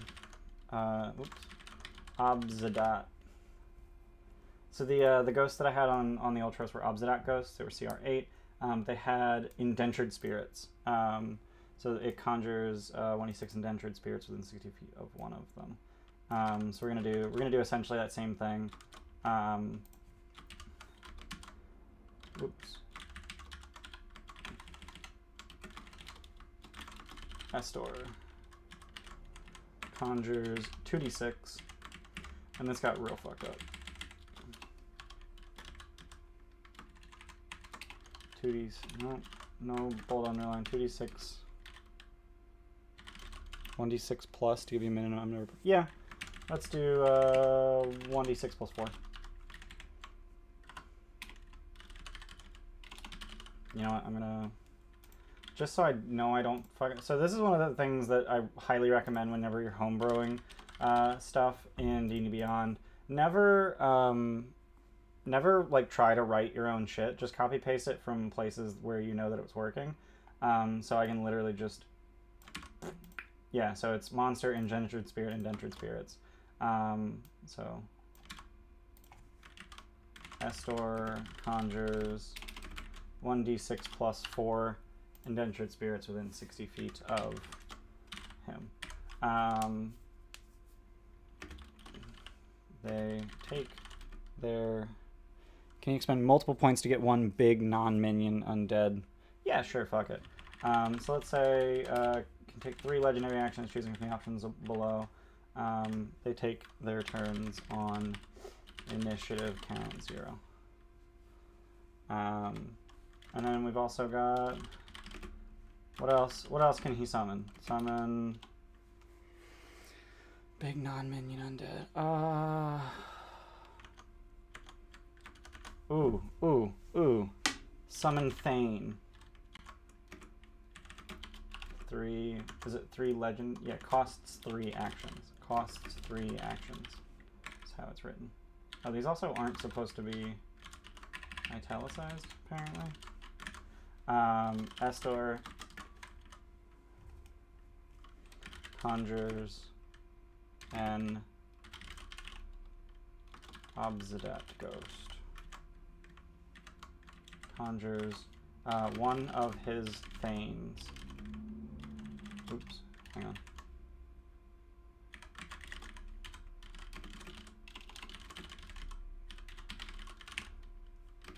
Within 60 feet of him.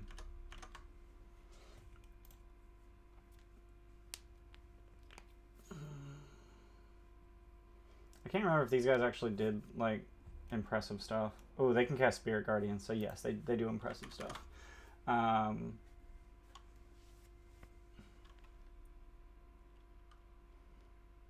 Yeah.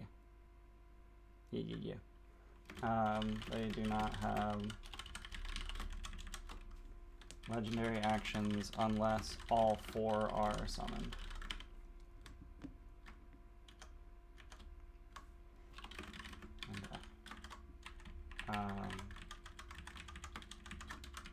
Not take their turns.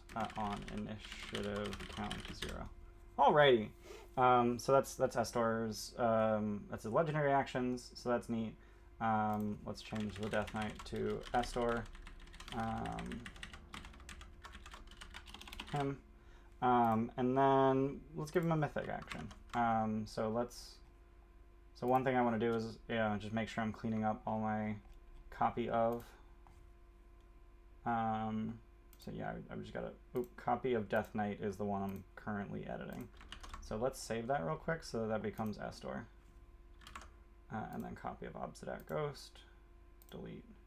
Because I just went in there to grab the text. So I've got Esdor Archelander. Let's look at what his stat block looks like for now. He's too similar to Death Knight. Yeah, whatever. Legendary actions, you can take 3 legendary actions. He conjures 1d6 plus 4 indentured spirits. And then I have this cool text. It says one of his thanes, but if I hover over it, it is Obsidian Ghost. Okay.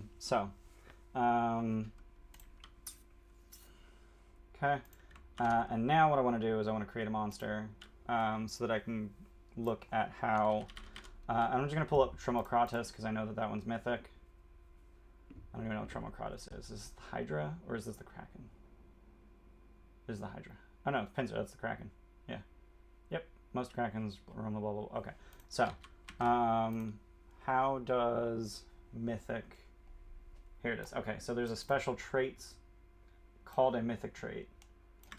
Okay. And then the thing that I wanted to... So the reason that I wanted to give him the ability to summon undead is that undead creatures of its choice within 60 feet have advantage on saving throws against features that turn undead. Like he has synergy with undead creatures, so I wanted him to actually be able to summon undead creatures.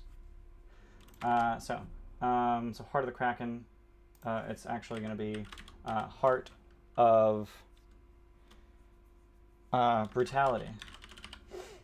Yeah, recharges after short or long rest. When Esdor is reduced to 0 hit points, he doesn't die or fall unconscious. Instead, the damage destroys his physical body, revealing a heart of pure brutality. Ooh. Esdor.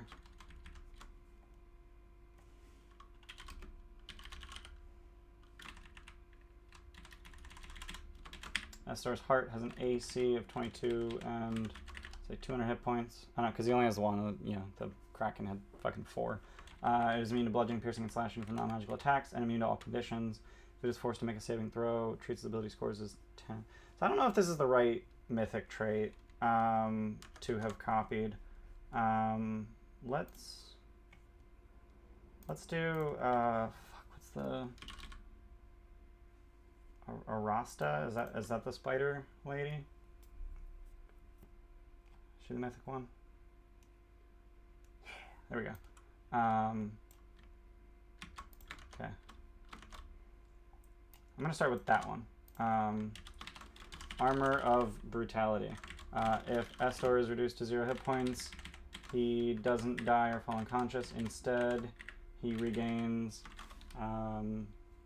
I mean, it says 200 hit points, but his max is like 180. Where are you getting the mythic traits from? I'm getting the mythic traits from Theros. So I'm literally... yeah, so in the Theros book, there's a bunch of mythic monsters. Blah, blah, blah. Where is mythic? There we go, mythic monsters. Yeah, so there's mythic monsters. There's Arasta. Where the fuck? Arasta, Hythonia, and Tromocrates. Are those really the only three mythic monsters? Oh, those are the only three mythic monsters. That's kind of crazy. Hythonia doesn't really fit, I don't think. Shed Skin. Yeah, I don't know. That's what I got from you. I haven't read yet. Yeah. Campaign sharing. Hey, SumC455 is now following. Thanks for the follow, SumC. So yeah, we're grabbing the mythic traits from Arasta. So this is a new thing that they added in Theros that I'm kind of a fan of. It makes shed skin body becomes ghost. I mean, yeah, sure. Why not? Instead, he regains all of his hit points. In addition, Esdor's crew immediately swarm over his body to protect him, granting him, you know what, not his crew, the ghosts of hundreds of Gigans who he slaughtered. Immediately swarm over his body to protect him, granting him 100 temporary hit points. What happens if you get his Zephos away from him? I think the ghost touching the Zephos was enough to give him his body. And I mean, yeah, so I would say that if you get the Zephos away from him, it would essentially just reduce him to 0 hit points for the first phase and just start phase 2.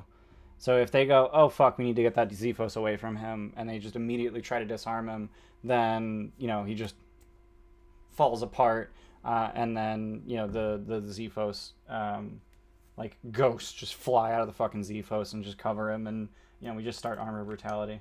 So now the other thing that that Mythic Actions do is that they're new legendary actions that you can only use when you're in your Mythic state.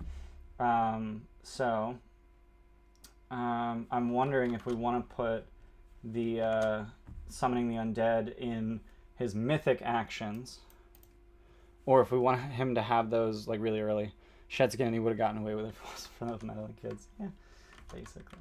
So let's close that. Close that. All right. We can close that and that. So Mythic Actions. Ooh, I got one. I got an idea for Mythic Action. So if Esdor's Mythic trait is active, he can use the options below as legendary actions as long as, nope, just period. He can use the options below as legendary actions, and then we're gonna have, did you add Andy's cheers from earlier to the spreadsheet? Yeah, it was just the one take 20, right?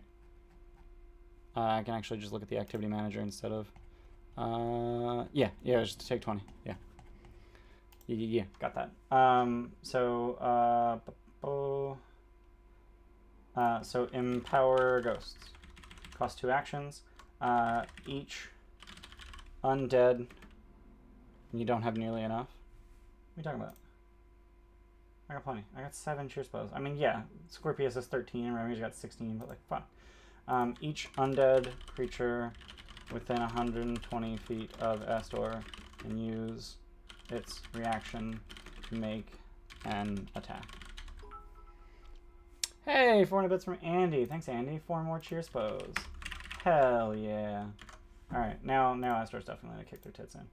So Empower Ghost. Each undead creature within 120 feet of Esdor can use its reaction to make an attack. So we've got, so the Obsidian Ghost, which is one of his Thanes, is gonna be able to, like, it's got Life Drain, which hits pretty hard, but it's like super limited because it only gets 1 attack.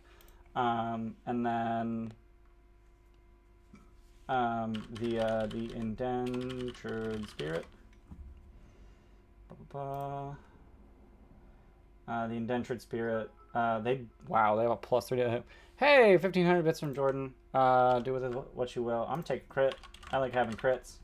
And Esdor's Longsword hits pretty fucking hard. It's 5d8 to... Oh my god, we got 100 bits from Joey, too. That's the hype train.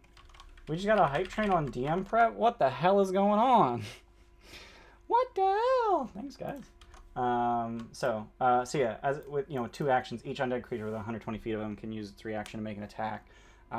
So what he can do, and since it's cost 2 actions, for 1 action, 1 legendary action, you can conjure 1d6 indentured spirits, and then later that round cause all of them to attack. Additionally, on top of their normal attack, they do only have a +3 to hit, which kind of sucks. Ian's off roll 20, that's why hype train. That makes sense. Yeah, screw roll 20. We've got Foundry. So I am going to make sure. I don't know how to do a D&D on import, but that's fine. I think there's probably a module for that, and I don't think I have it, but that's okay. I can literally just run Esdor from here. I just need to make an actor in here. So let's make an actor. Esdor Arcalander. He's going to be a non-player character in the NPCs folder. And then let's just give him some art. NPCs. Do I have Esdor? Nope. Oh my god. 500 bits from A-Lot. Esdor Longcon. What? I'll add that as soon as I get out of this. Alright, so we've got...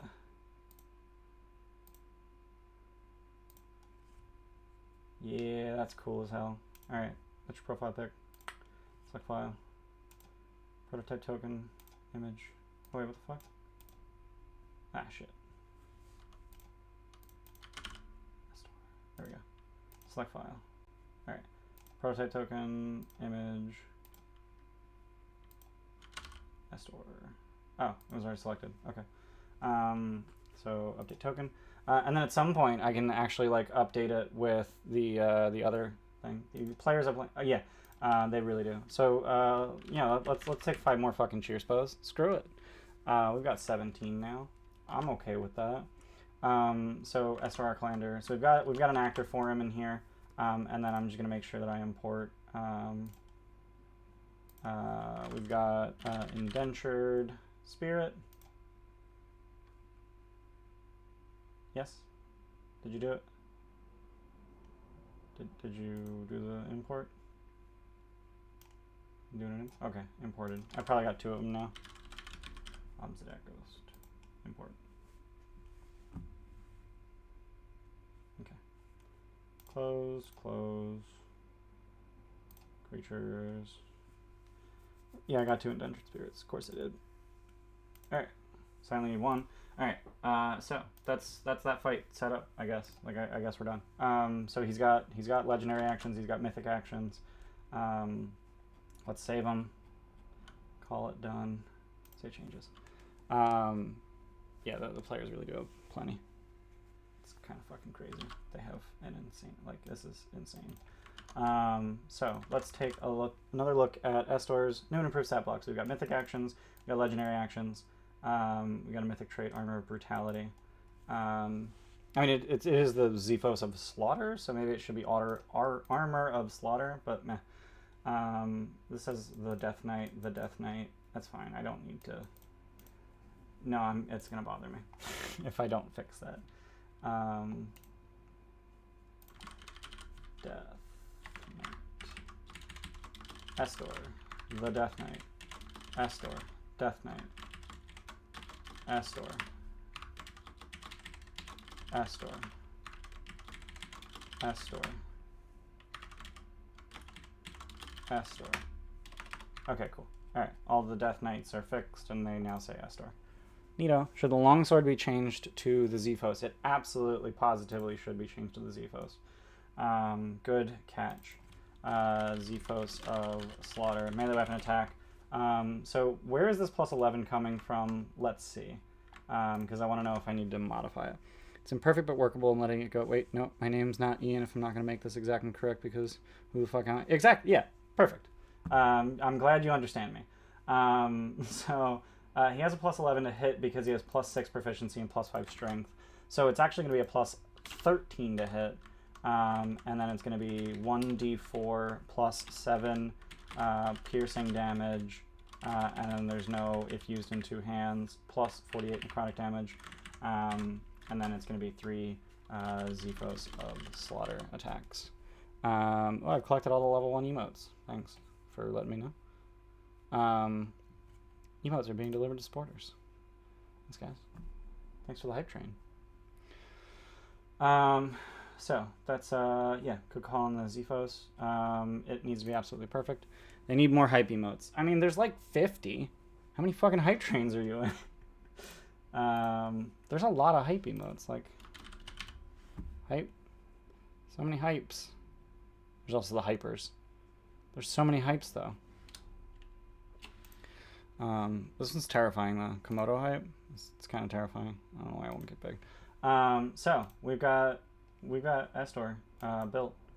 Let's see. So one thing that's really weird about Foundry is I have to open this panel once while the thing is open, and now I can just hit Xephos of Slaughter. I'm going to delete that before the players see it. Because I don't want them seeing that Esdor is using his Xephos of fucking Slaughter. Because I don't want them to know that Esdor is a thing they can fight. Esdor approaches Usain and offers another deal. So we prepped Esdor. So we're done with the mirror prison. I think we're done with the mirror prison. Let's move on. First, let's go to creations and go to the copy of. Is there a talk to myself on Foundry? I don't know what that means. Are you talking about like private roles? Because I can do like private GM roles, and then I think if I just do private GM role, and then I go to pull them back up. Esdor, Xephos. I don't know how I can tell whether or not people can see this, but that's also a thing in D&D Beyond. Oh, it's set to always whisper monster rolls.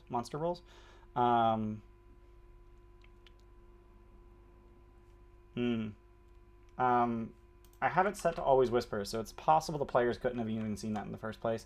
I'm not certain. I guess we'll find out when we play today, because I have yet to play on Foundry in all actuality. We just played with it. So I'm going to search for copy, because I want to get rid of all my copy of. Yeah, I got Arasta and Tremokratus. I'm going to get rid of those, because I have a lot of homebrew in D&D Beyond, and I just want to keep it clean at all times, because otherwise it gets fucking messy. I have 7 pages of homebrew. Like, I have a lot of homebrew that I've made. Like, I've got the Angrier, and it's just, I don't even, I literally just gave them, like, this reaction, and that was basically it. So, I have a lot of homebrew, but we're done with the Mirror Prison. I think that's fucking plenty for the Mirror Prison. Yeah, let's, so I'm thinking in terms of where the Horde is, I'm gonna have it here. Is there a good source for, like, if I wanted, for instance, a treasure pile token that I could just slap on the map here? I don't know how to really search for those, like, treasure pile token. Like, I can fucking Google it, but, like, now I get all this fucking Roll20 watermark shit. You know what I mean?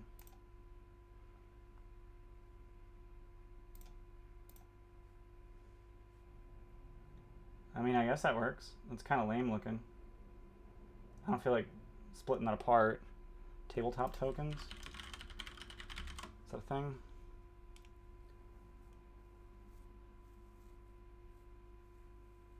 Is that like a website, or are you just saying...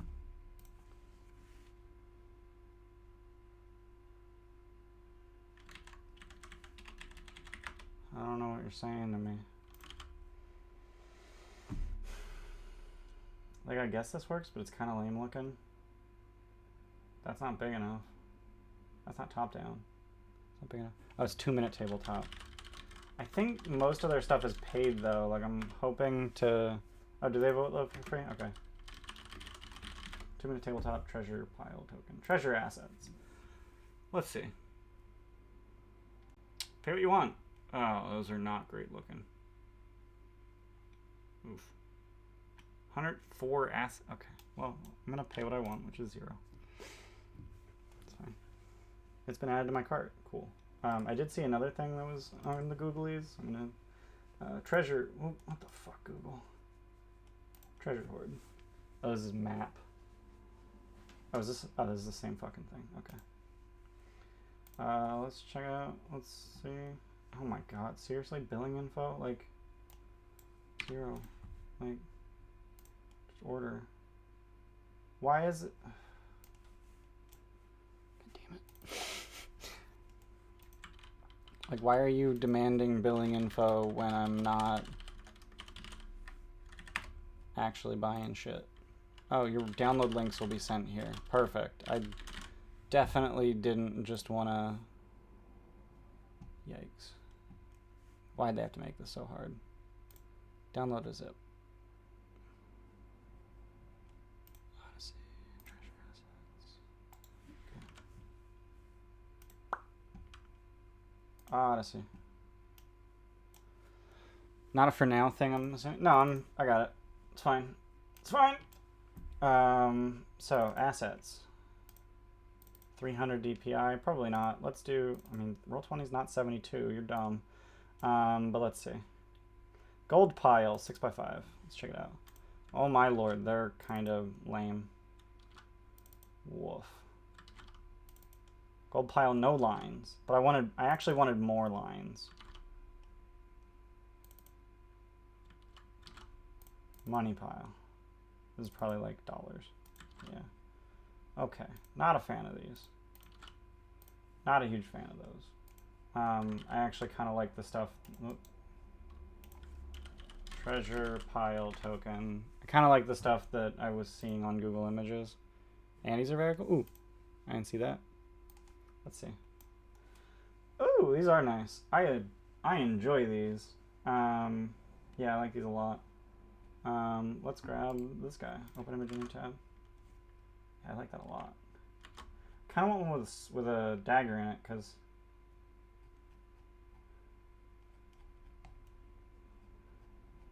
the breastplate is really taking. I like this one.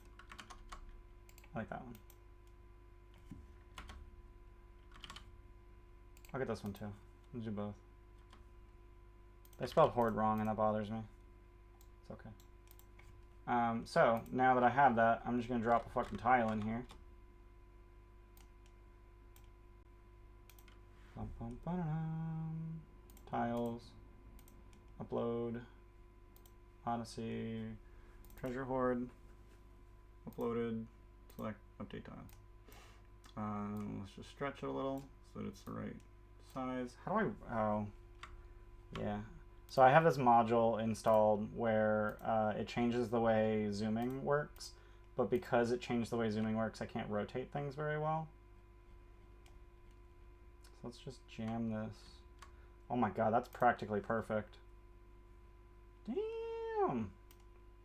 Let's make another one. Tiles. Treasure 2. Select file, update tile.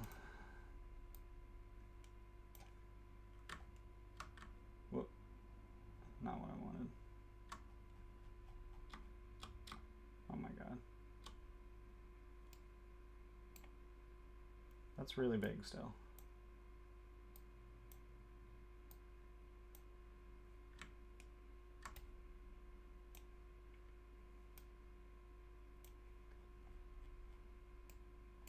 That's probably good. He's practically perfect. Yeah.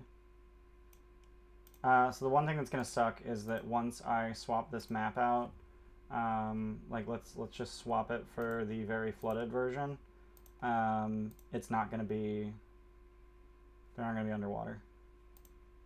But what I can do is, nope, I can't put a tint on a tile. Damn. But yeah, so they don't look underwater, unfortunately. Even though they are. Really like 2-minute stuff for the maps you have that are cartoony in nature. Yeah, I'm not a fan of the cartoony for maps. I prefer slightly more realistic. You know, different strokes. But yeah, so now I've got that guy. So I'm gonna switch this back to my alternative zooming. I just cannot rotate things with that enabled, which really bothers me. But it basically changes it so by default, if you use your scroll wheel, it'll always zoom in and out. The alternative mode that I have essentially turns it into the way Roll20 works. Control scroll wheel is zoom, scroll wheel is pan, shift scroll wheel is pan sideways, and then in either mode you can right click drag to move around. But the alternative mode works a lot better with a trackpad, so that's why I like that. So that we got a treasure hoard. It's there, and I like how it's like halfway under the water. So like it could be this really weird moment where like I'm imagining the players are legit standing on top of these two hills right next to the treasure pile, as Ysena, possessed by Esdor, goes down and grabs the dagger, or everyone's up top and Esdor just flies down, you know, as a ghost, and like the water just kind of submerges him as he's he goes down to it. The water rises. Ooh, the water rises, and then as it recedes, he's just standing there, skeletal. Ooh, I like that a lot. Speaking of which, I want to change his token to be that skeleton one I have. Upload tokens. Esdor bone form. So like it recedes and it just shows this. Update token. Okay. Yeah. So now I drop him here, and bam. He got a Zephos and he a ghosty boy. Yeah, I'm having fun. All right, we are done with the mirror prison. We've spent an hour and a half on it, and there's so much more to do in the Nether Sea. I think I'm going to have to maybe railroad the players a little bit towards certain places. And by towards certain places, I mean away from probably the puzzle cube. What's the lighting situation? I wasn't planning on... so I was just going to say something stupid along the lines of like, yeah, the mirrors that make up the wall, like the walls are all mirrory, and the light from outside, you know, it's dim. Can Scorpius teleport wholesale? Sure. Everything's dim light. Everything is dim light in here, except where people have light. Sure, let's go with that. So yeah, like the mirrors are reflecting light from the stars above the Nether Sea, and the whole room is dim light. So yeah, that's neat. Cool. Island of the Oathbreakers. Moving on. So Area 5. So this is where there's just light everywhere. Got it. Stop it. So this is an island with a bunch of Oathbreakers on it, including the corpse of Helios. But they're super upset about the fact that he broke an oath and then didn't get to be punished for breaking that oath. So they brought him back from the dead, because that's the kind of people they are here on the island of the Oathbreakers. You're not allowed to die. So they're going to find a humanoid form Helios chained to the pillar at the center of the island, with his mouth sewn shut, because honestly, Lutheria couldn't not visit him immediately, and he's way too proud to laugh at her jokes. Helios, the dragon Helios. One of 3 Helioses.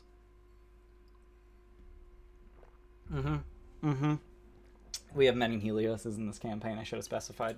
Yeah, the dragon Helios. The player character Satyr Helios is alive and well and on the Ultros. The dragon Helios died and was brought to the island of the Oathbreakers. The players watched. Yeah, we have 3 Heliosi. Helioses? Helios that is part of the party. Yeah, definitely. Yeah, didn't you know Steph stopped playing because we kidnapped her and put her on the island of the Oathbreakers?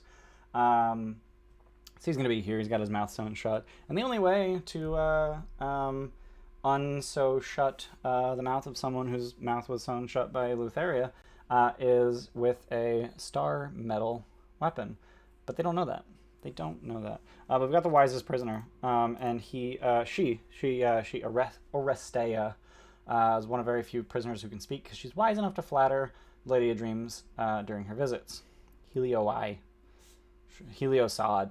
These are some interesting plurals. So always laugh at her jokes and challenge her to the royal game. And Orestea warns that Lutheria will always win because she's found some way to cheat. But when she cheats, it drains her energy. Orestea has never tried to win, but it's possible that Lutheria will be vulnerable after a particularly rousing game. So the way that Lutheria cheats is she uses her legendary resistance to succeed even where she would have failed. And I can actually foreshadow that to them. Can they take her with them? If they decide to take Oresteia or Helios with them, they're going to have to fight the Ultraloth and Mezzoloths. And I don't know if you're familiar with an Ultraloth. They're not a joke. And then the Mezzoloths, I liked her when reading the book. Yeah, she's pretty cool. I don't think I've ever actually run an Ultraloth. I've run a lot of Arcanaloths, but I don't think I've ever actually run an Ultraloth, so I'm not actually sure what they're capable of. At will, some fairly low-level stuff. Dispel Magic's pretty neat. Dimension Door 3 times a day. Wall of Fire 3 times a day. Firestorm. Firestorm's a pretty good spell. Just here, have a bunch of fire. Hypnotic. Can use a Hypnotic Gaze and make 3 melee attacks. Okay. Whiz save versus Charmed. While Charmed, you're stunned. That's pretty neat. So I can target Remir and Yasena with those and stun them. Okay, so it only lasts for 1 round. So he essentially is going to spam that on the low wisdom creatures. Meanwhile, the Mezzoloths have fucking poison. Cloud kill. That was like poison cloud. Cloud kill. And then these guys are all immune to poison damage. So neat. I'm not going to prepare a map for this possibility, because I think the players are going to be smart enough not to attack anything. But if they do decide to attack something, then that's gonna stretch my Foundry muscles and make me. It's gonna force me to figure out what the fuck to do. On the fly, like, oh god, I have to make a map right now. Neato. Do it. Do what? Do make a map or just run it at the table? Fuck it. We'll do it live. Oresteia would tell them she cannot be saved. Yeah, she's wise enough to know that, like, dude, these guys are just gonna murder you. Like, the entire party is just gonna be choking on a cloud kill the entire time. Some of them are gonna, one of them is probably gonna be getting stunned every fucking round. Firestorm's gonna come down probably. Buttload of, he doesn't have any extra damage on that attack. That kind of sucks. Run at the table, do it live, learning process, baby. Exactly. Yeah, I legit, I need to learn how to do these things live. Like, obviously, like, I can do things ahead of time, and that'll teach me things that'll be, transferable to doing them live. But yeah, I gotta learn how to do it live. So yeah, they're gonna be drowning in cloud kills from the 4 Mezzoloths. They kill 1 Mezzoloth. It's like, okay, cool. The next guy casts cloud kill. Mezzoloths are smart enough to stay far away while they're casting cloud kill, so that they don't lose concentration. They don't get targeted. It's just like, cast cloud kill, stay behind a fucking rock. And then, that guy loses concentration or dies on the next turn. Someone else casts fucking Cloud Kill. And Cloud Kill's hilariously large. It is a 20-foot radius sphere, and it moves for some reason. Rolling along the surface of the ground, vapors being heavier than air sink to the lowest level of land, even pouring down openings. Farther we get into the book, the harder it is to keep up with you. The organization of information for the Nether Sea is impossible. Nether Sea is a fucking nightmare. Yeah, it's just organized garbage. It's really bad. I don't understand why. Like, they have Gargantuan Cubes, Lutheria's Barge, and then it's just like, oh, by the way, Prison Cube. And then after that, Hypnos, Throne of Dreams. It's like, why didn't you, like... what? That's probably it for prep for the Island of the Oathbreakers. We're cool here.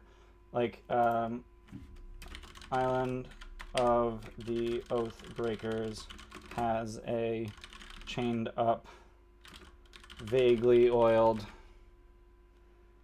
golden god Helios with his mouth sewn shut.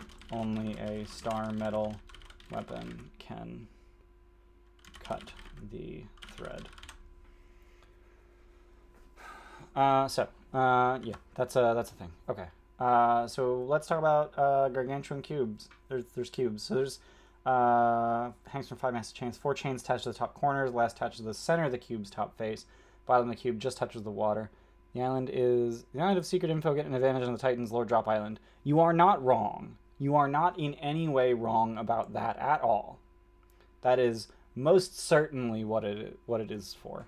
But the idea is that we can make it, like, we can put enough things around that so that it doesn't feel like that to the players.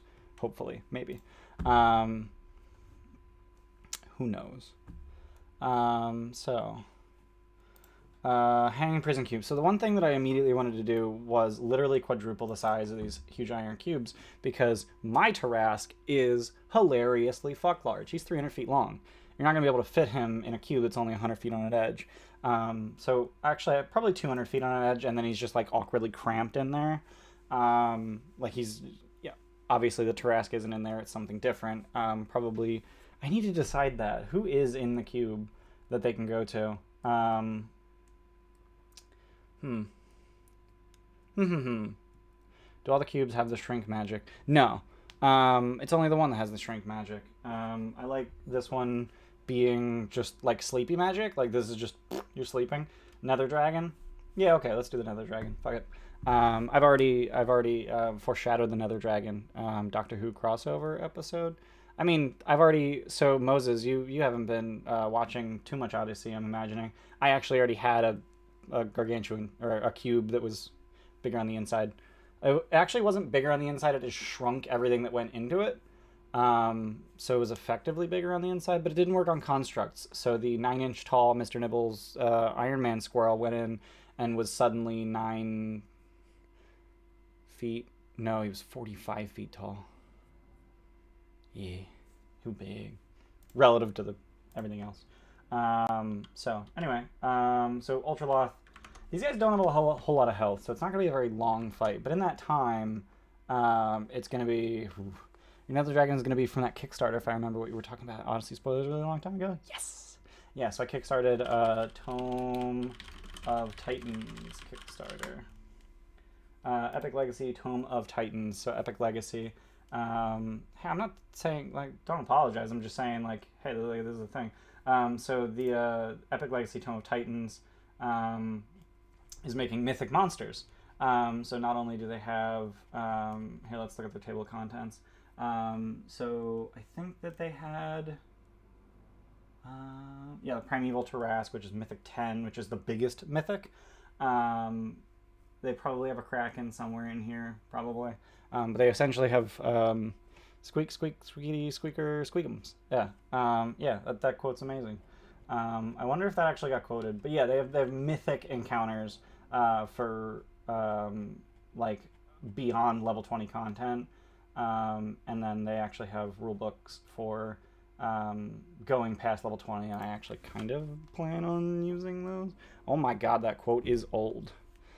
Flail's a spiky ball chain stick. It's not wrong. It's what it is. A mace is a ball stick. Morningstar is a spiky ball stick. And then a flail is a spiky ball chain stick. I know things. Lutheria's barge. So they're going to have to figure out how to find her, because she is going to be avoiding them. Like, she knows where they are. When does that come out, the Kickstarter? That's a good question. Hopefully before we finish the campaign. Estimate... Oh, what the fuck? God.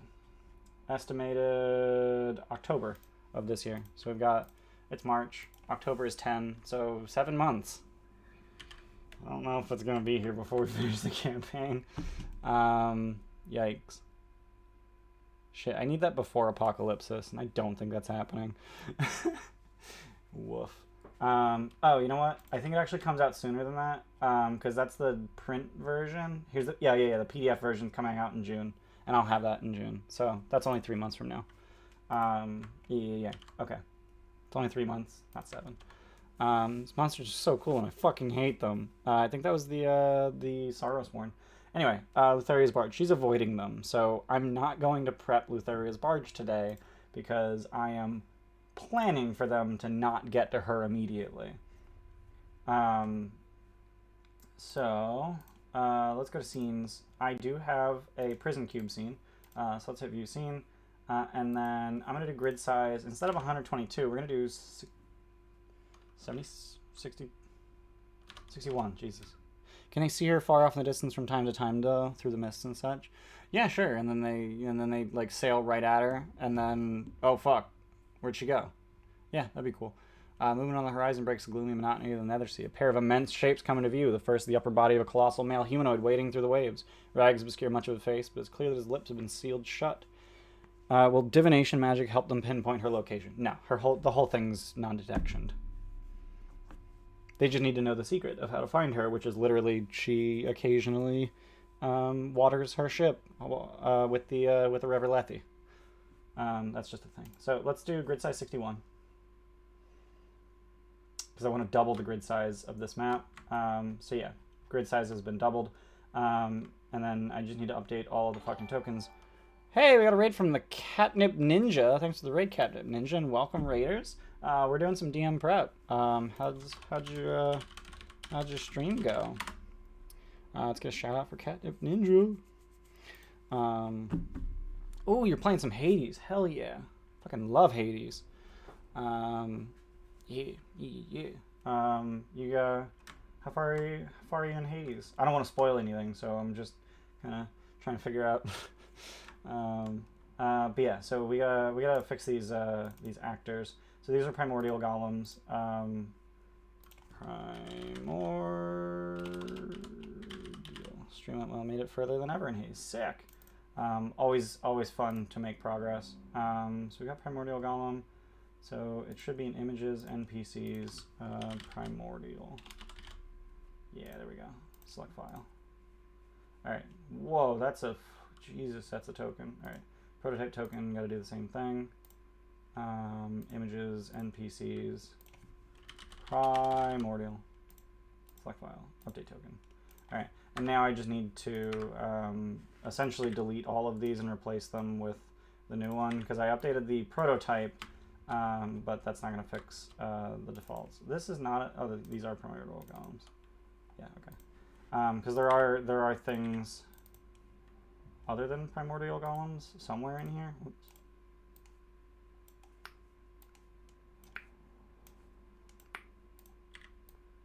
Are you a Primordial Golem? You're an Ultra. Okay, that's what I was looking for.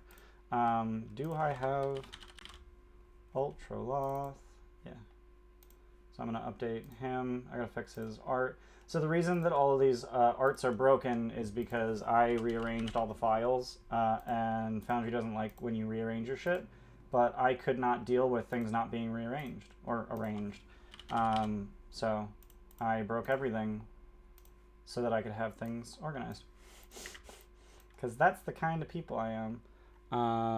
You got to level 35. Hell yeah. You got ran over by a chariot. That chariot is no joke. Okay. So we got Primordial Golems here. I think you're Golem. Yep, you're Primordial Golem. Golem. He on the bridge. Are you a Golem? You're a Golem. So yeah, I doubled the scale of this thing just so it makes a little bit more sense that you know, the Tarrasque is in here. I am going to make this guy. So Tarrasque actually isn't in here. It's the Nether Dragon. So let's slap the Nether Dragon in here. Ancient Red Dragon. Why is that its name? That's weird. So Dragon Nether token. Okay, NPC. Search for Nether. Cool. Select file. That is a cool fucking token. Image, NPC, Nether. Gotta break this book to do it right. I mean, yes. Absolutely. That is 1,000,000% what I have to do. So the token, for some reason, is named Ancient Red Dragon. So let's fix that. So it's called Nether Dragon, which makes literally no difference except, you know. And then what I am going to do is we're going to go to... Ah, shit. I updated this token instead of the prototype token, so let's fix the prototype token. So the prototype... Yeah, shit. I fucked up. Nether. So all that stuff I just did, I have to do again. Nether Dragon. Gonna switch to lurk and raid the fridge. Alright, have fun. Thanks for lurking. Thanks for the raid again. NPCs, Nether Dragon. Select file. Alright, cool. Now that I've got him. Oh, I also wanted to change the prototype token and make him 8x8 instead of 4x4. Because, you know, 8x8 is cooler. And also, I just want him to be bigger in this area. Like, he's actually, like, 300 feet wide. But that's not really going to work on this map, so I didn't want to do that. Let's look at these Primordial Golems, though. Like, let's see if they're even worth running right now. There's CR9. I think they're just clay golems, aren't they? Primordial Golems. Okay. They're gonna be down in monsters. Maybe. Automaton.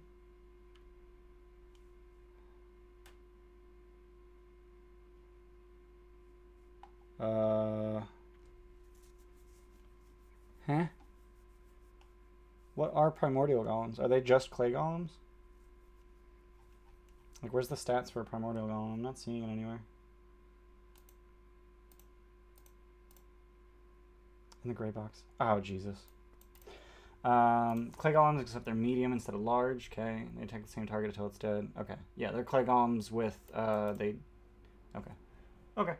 So yeah, they're basically clay golems, which means that they absorb acid, I think. Yeah, raid TGT, then raid the snacks. Yeah.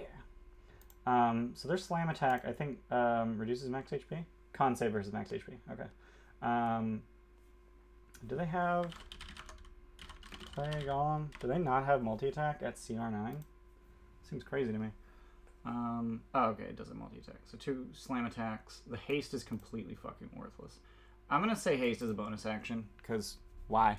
Is there any reason to choose one type of golem over another? Yeah, every golem is totally different. Like, the iron golem is way bigger than clay. So the iron golem CR fucking 16, clay golem CR9. Like, they all just do different things. Or most of them do the... So for the most part, they are bunch of stats. It's just hit points, AC, some attacks. Clay golem has the reducing your max HP, absorbs acid, and has haste, which is worthless because it lasts until the end of its next turn, instead of, you know, a goddamn minute or something. Like, if you use your action to use haste, you get a +2 bonus to your AC, advantage on dex saves, and then as a bonus action, you can get 1 attack. So you trade 2 attacks this turn for an extra attack this turn and an extra attack next turn. So you end up with the same number of attacks, but you delay one of your attacks until next turn. And it's just like, why? So I'm going to make it a bonus action to haste. And then it's not going to be a bonus action slam. It's just going to be an extra. It's going to be a haste action. So it's just going to be, you know, every once in a while it gets to make a 3rd attack. And then Iron Golem, instead of having haste, has poison breath. And then instead of acid absorption, it's got fire absorption.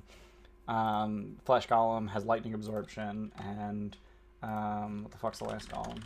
There's 4 kinds of golems. Stone Golem. Stone Golem, I don't think has any absorption. Oh, there's a snow golem too. Neat. No, Stone Golem doesn't have any kind of absorption. Delaying your attack until a different turn would be cool with rogue levels. Yeah, but they're not delaying it until a different turn. They're just delaying it until their next turn, which is worthless. It's actually negative good. It is bad. So haste is going to be a bonus action because I said so. Because I think clay golems are designed poorly. And then, you know, turning into the people it hits is kind of neat. That's pretty cool. I think I am going to add, like, way more of these, though. Just, like, way more of these. Like, basically fucking double. There. I think that's enough. All my doors are off. I'm just noticing.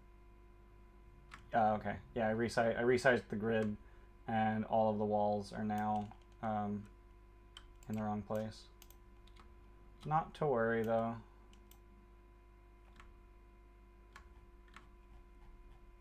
Okay, that got... Oh, Jesus, there's... Okay. Alright, let's zoom way the fuck out. Grab everything. Okay, zoom in.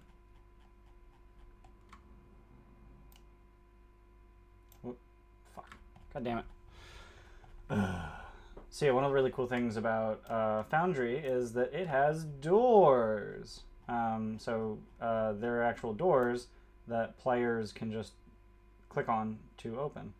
So let's try and line this up as well as I can. Looks like that's good. Cool. So yeah, as a player, you can literally just click on a door and it opens. And you can even specify some doors as secret, some doors as you know. So these doors are now like comically large because I've doubled the scale of the map. That's fine. It's not the end of the world. It looks like my grid's just slightly off. I don't think I care enough to fix it. So in Foundry as a player, can I click on a door, see through it, and then nope the fuck back out? Absolutely. But keep in mind that if your DM notices that you opened the door, they will hold you to the you know, the revelations on the other side. So if you open the door and you see a bad guy, that bad guy saw you too, and that bad guy gonna follow you. Always consequences for opening doors. Never open doors unless you're willing to find out what's on the other side of them. Why is this? Oh, that's weird. So I can see through, like I can see here because the wall was down there. So that's cute. So yeah, all of these tokens are gonna have some wonky vision. Wait, is there no wall here? I don't know why he can see through there. Whatever. I feel like that comment's directed at Luke. I wonder why. Why do you feel that way? Yeah, a little bit. Little bit directed at Luke. Prison Cube I think is fairly straightforward. I read through it before. I don't think there's a whole lot I need to prep here. It's a dungeon crawl. So we've got a room with some golems, a room with golems, and then they try to knock you down into the all the worms and shit down there. We've got a pair of purple worms that they're constantly breeding to feed the thing so that it doesn't die. Purple worm poison is being used to fill this room. If you go in area 6, this door opens and fills this, and this door locks and fills this room with acid or poison. Oh, it's poison. I feel like that hold on module that freezes everyone when you open the door is directed at Luke. Yes, that is definitely directed at Luke. But you know, we'll you know, we can talk about that later. That's not a big, you know, we don't got to talk about that again. So this room is guarded by Primordial Golems. They will not move to attack until an intruder steps on the floor of the chamber. No one's perfect, but Luke doubly not. I don't know. Luke is kind of a perfect specimen. We're gonna stop talking about this now. Chamber of Worms. There's a buttload of worms in here. They have the statistics of a giant poisonous snake. If someone enters the pit, they'll be attacked by 2d6 worms each round. Primordial Golem will try to knock intruders from the bridge into the vat of worms. They'll not attack the Primordial Golem because it doesn't appear to be food. Area damage can kill most but not all the worms. Some worms will always survive, hidden beneath the corpses. Cute. Breeding chamber is where they have a pair of purple worms, and they force them to breed. And they also harvest their poison. Feeding chute is area 5. What do they do here? Walls and floors are covered in thick mucus slime that seems almost alive. Floors marked by strange engravings that look like a grid. On the opposite sides of the room are levers in the walls. One's shaped like a worm, the other's horn shaped. Okay. Okay. The worm-shaped lever releases a dozen small purple worms into this room. Cool. The other lever, shaped like a horn, opens a trap door in the floor, which dumps the worms into the chamber below. Got it. One Primordial Golem waits. The whole cube is a mood. Neat. I don't know if this is really a puzzle. Also, this area to the right I would need to reread because I feel like I just kind of skimmed it and don't really know what's going on in here. High interactability in a space feeds everything you love to do. Oh, I forgot I can do this. Reset Fog of War for all. There we go. So now they're not going to be able to see outside the rooms. Not that I fucking care. So terrible at running puzzles. Feel like I either provide too much information or not enough to the players. That is a balance. Did everything transfer successfully over from Roll20? Everything that I care about, yeah. So one of the things I spent a really long time on is getting the calendar copied over. I made sure to get, and I even added some things that weren't on the original calendar, like the armor, the adamantine armor and the bracers of defense. I added those. Those weren't on the original calendar. I also switched it to a weeks format instead of the 6x10. So we're 2.5 weeks from the end of the world. And then I have these hidden tokens called Medusa, which is when Remir's Curse of the Medusa progresses, and that's when that gets crossed off. So anyway, so back to the prison cube. From the first end of the world, I mean, Yeah, the first end of the world. Yes, that is correct. I keep calling it... So I want to call it the Battle of Mitros, but that's spoilers, so I don't call it that, so that I don't accidentally call it that in front of players. I just keep calling it the end of the world, so that they can feel like it's actually the end of the world. Anyway, so... Chamber of... Okay, so... Dumping Hall. What is this room for? Dozens of small holes. Oh, it's for waking the Tarrasque. Oh, okay, so the point is that they're going to use this poison to just dump it on the Tarrasque to make him wake up. Okay. Okay, cool. So that's the point of that. There's just holes in the room that drain into the Tarrasque chamber, or the Nether Dragon chamber, rather. Okay. Cool. And then Chamber of the Guardian. Okay. I don't understand this numbering. Like, why in order to get to 8 do you have to go through 9 and 10? Seems a little fucky. Caretaker of the prison. He will not be hostile. Instead, one of his bronze automatons... Wait, he has bronze automata? Oh, these were Primordial Golems, not bronze automaton. Bronze automaton. Yeah, these are supposed to be bronze automata. So let's fix that. Images, NPC, bronze. Want a hell of an alarm for the Tarrasque? Yeah. Yeah. Thalia, automaton, bronze automaton, update token, update profile picture, images, NPCs, bronze automaton. There we go. And then he has how many? 3? Wow, we're gonna give him way more than that. So we're gonna delete these, and we're gonna throw a bunch of bronze automata. Unearthly table with several goblets on it. I don't understand this fucking room, like, at all.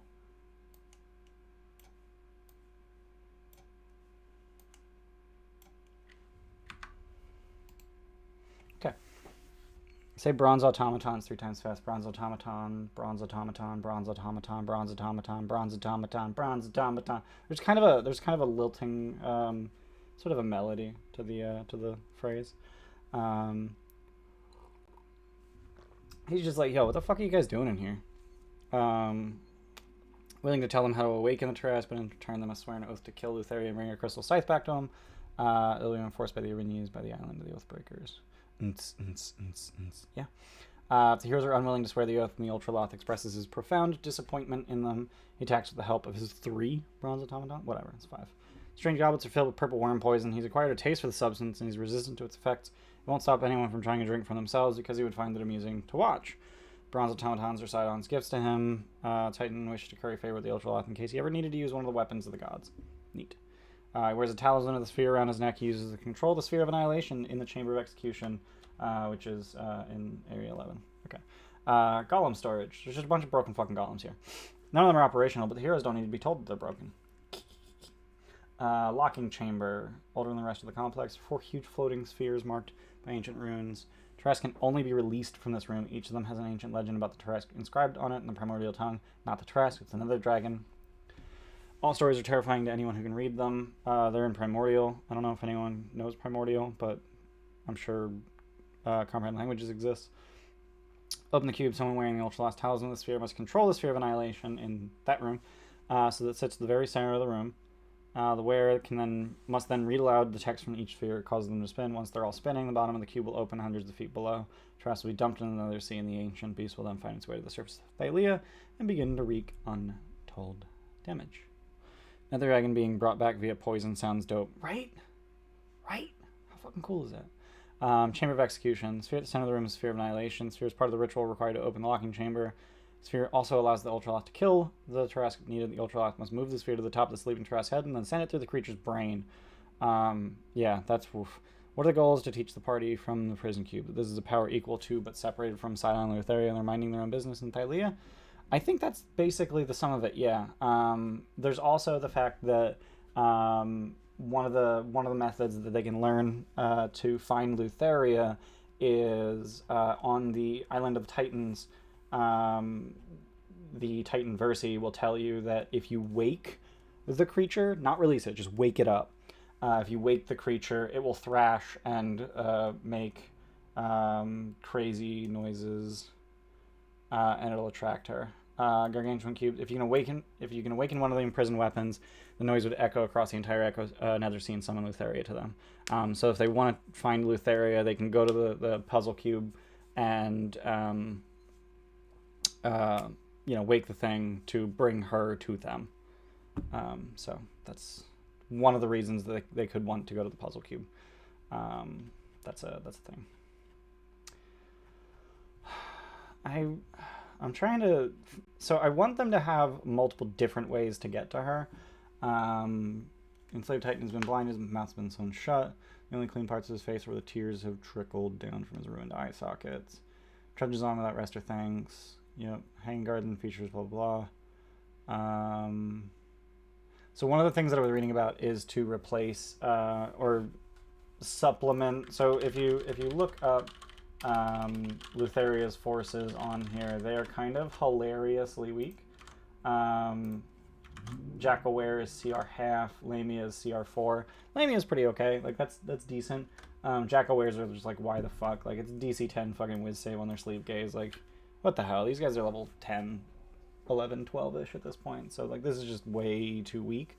So my plan, so someone recommended some kind of creature, and I can't remember what it was. I remember it was a fiend, and it was around CR 7 to 10-ish. So I'm gonna look that up. Fiend. No. Oh, there it is, Merezi. I'm glad I lowered it to 7 because I actually thought that there were CR9. So the Merezi has this really cool thing where it can assume the appearance of any medium humanoid it's eaten. And I had this plan, so my players were thinking about asking questions of, what's her face? What the hell was her name? Septia and Trellis, the cultists of Lutheria that they met in Mitros. And my plan was that since they failed Lutheria so utterly, she had them brought to her and then fed them to her Merezi, who can now turn into them. So I'm going to have a bunch of Merezi around the place, and basically anyone who failed Lutheria at any time will essentially, like, they can just... Anyone the players have met, they'll just eat the fucking body, and they can turn into it. So there's going to be a Demetria, there's going to be Septia and Trellis. I don't know why I can't do their I don't know why. Like, I keep wanting to say Septis and Trelia. But yeah, so we're going to have a bunch of Merezi who can turn into them. Targets one dead ghoul or ghast. So I guess we're going to have a bunch of undead too. That's just a thing that we're going to have. We're going to have ghouls and ghasts all over the damn place, and they're just going to be like, you, get up. You, get up. So that's going to be real fucking neato. But that's for Hypnos, which I am explicitly planning on not having to run this session. So we'll handle that in another DM prep. I think we're done prepping for the Nether Sea for, as far as the players could even possibly get today. So it's 2:30. I'm gonna go get some lunch. Could Condrus come back? Abso-fucking-lutely not, because he got burned into nothingness. But we're gonna do it anyway. Fuck it, why not, right? The players took his horns. So the players found his horns in a pile of ash. Let's say that as he was being burned, Lutheria was able to just teleport him, leave his horns behind, and then she fed him to the Merezis. So here, I'm gonna write this down. We never saw a body. You are correct. People the Merezi can turn into Septus, Trelia, Condrus, Demetria. We can think of more. We can think of more next session, but I think this is plenty for now. So this is DM prep. We're done here for now. We only spent 2.5 hours. I'm hoping to get like 10 hours of gameplay out of this 2.5 hours of prep. I'm hoping that I don't need to prep. I'm hoping that this can be sufficient content for a little while. I don't want them to get to the Nether Sea and then just immediately get to Lutheria, because I do need time to sort of figure out what I want out of the Lutheria fight. Her stat block as written is just kind of hilariously nothing. So I need to fix it, and basically like start over. Like she's just not, like her attack is literally like it takes her entire fucking action to attack. Like she doesn't even have multi-attack. She does have a legendary action attack, which is interesting. But it's like, okay, cool. I could make one attack dealing, 68 plus 10, or, for 2 actions, I could do 66 to everyone around me, and no one's making that fucking save, the DC 23. So Disrupt Life seems like a much better use of her legendary actions than attack. I guess since she has an odd number in this cost 2, she'll make 1 attack and 1 Disrupt Life. But, like, as written, I'm just not a fan. Like, 313 hit points is not enough for an end boss. So I'm disappointed with her stat block, and it needs work. So I'm not surprised. These guys have no idea how to balance enemies. So that's it for DM prep today. It's 2:30. Odyssey starts in an hour and a half. So in the meantime, I'm gonna get some lunch, and then I guess I'll see you guys in about an hour and a half. That is if you're watching us live on Twitch. If you are watching us live on Twitch, please check out our YouTube. We have every session we've ever played, every DM prep I've ever streamed. And if you're watching us on YouTube, thanks for being here. Check us out on Twitch. We're live 3 days a week, Saturdays, Sundays, and Mondays, thereabouts. Why is that not lined up right? Whatever, it's probably just me. And we also have a podcast, so you can find all of our actual play sessions, not the DM preps, on your favorite podcast platform. There's Apple Podcasts, Google Podcasts, Pocket Cast. There's a bunch of others. I can't remember the names. And then if you guys are watching this live on Twitch, please check us out in an hour and a half when we're going to play the session that I just prepped. And then, we've also got Discord, Instagram, and Twitter. Those are things that we have. So thank you guys for being here. And I'm going to see who it is I can raid. Jables is still streaming. I always do that every single Saturday, but it is 2:30, so it's a little bit surprising that Jables is still streaming. So we're going to go ahead and raid the Mr. Jables. So he's probably not going to be streaming for much longer because he does have to play in Odyssey in an hour and a half. But yeah, check him out. He's playing Horizon Zero Dawn. I think he's getting really close to the end of it too. So I will see you guys next time. Bye.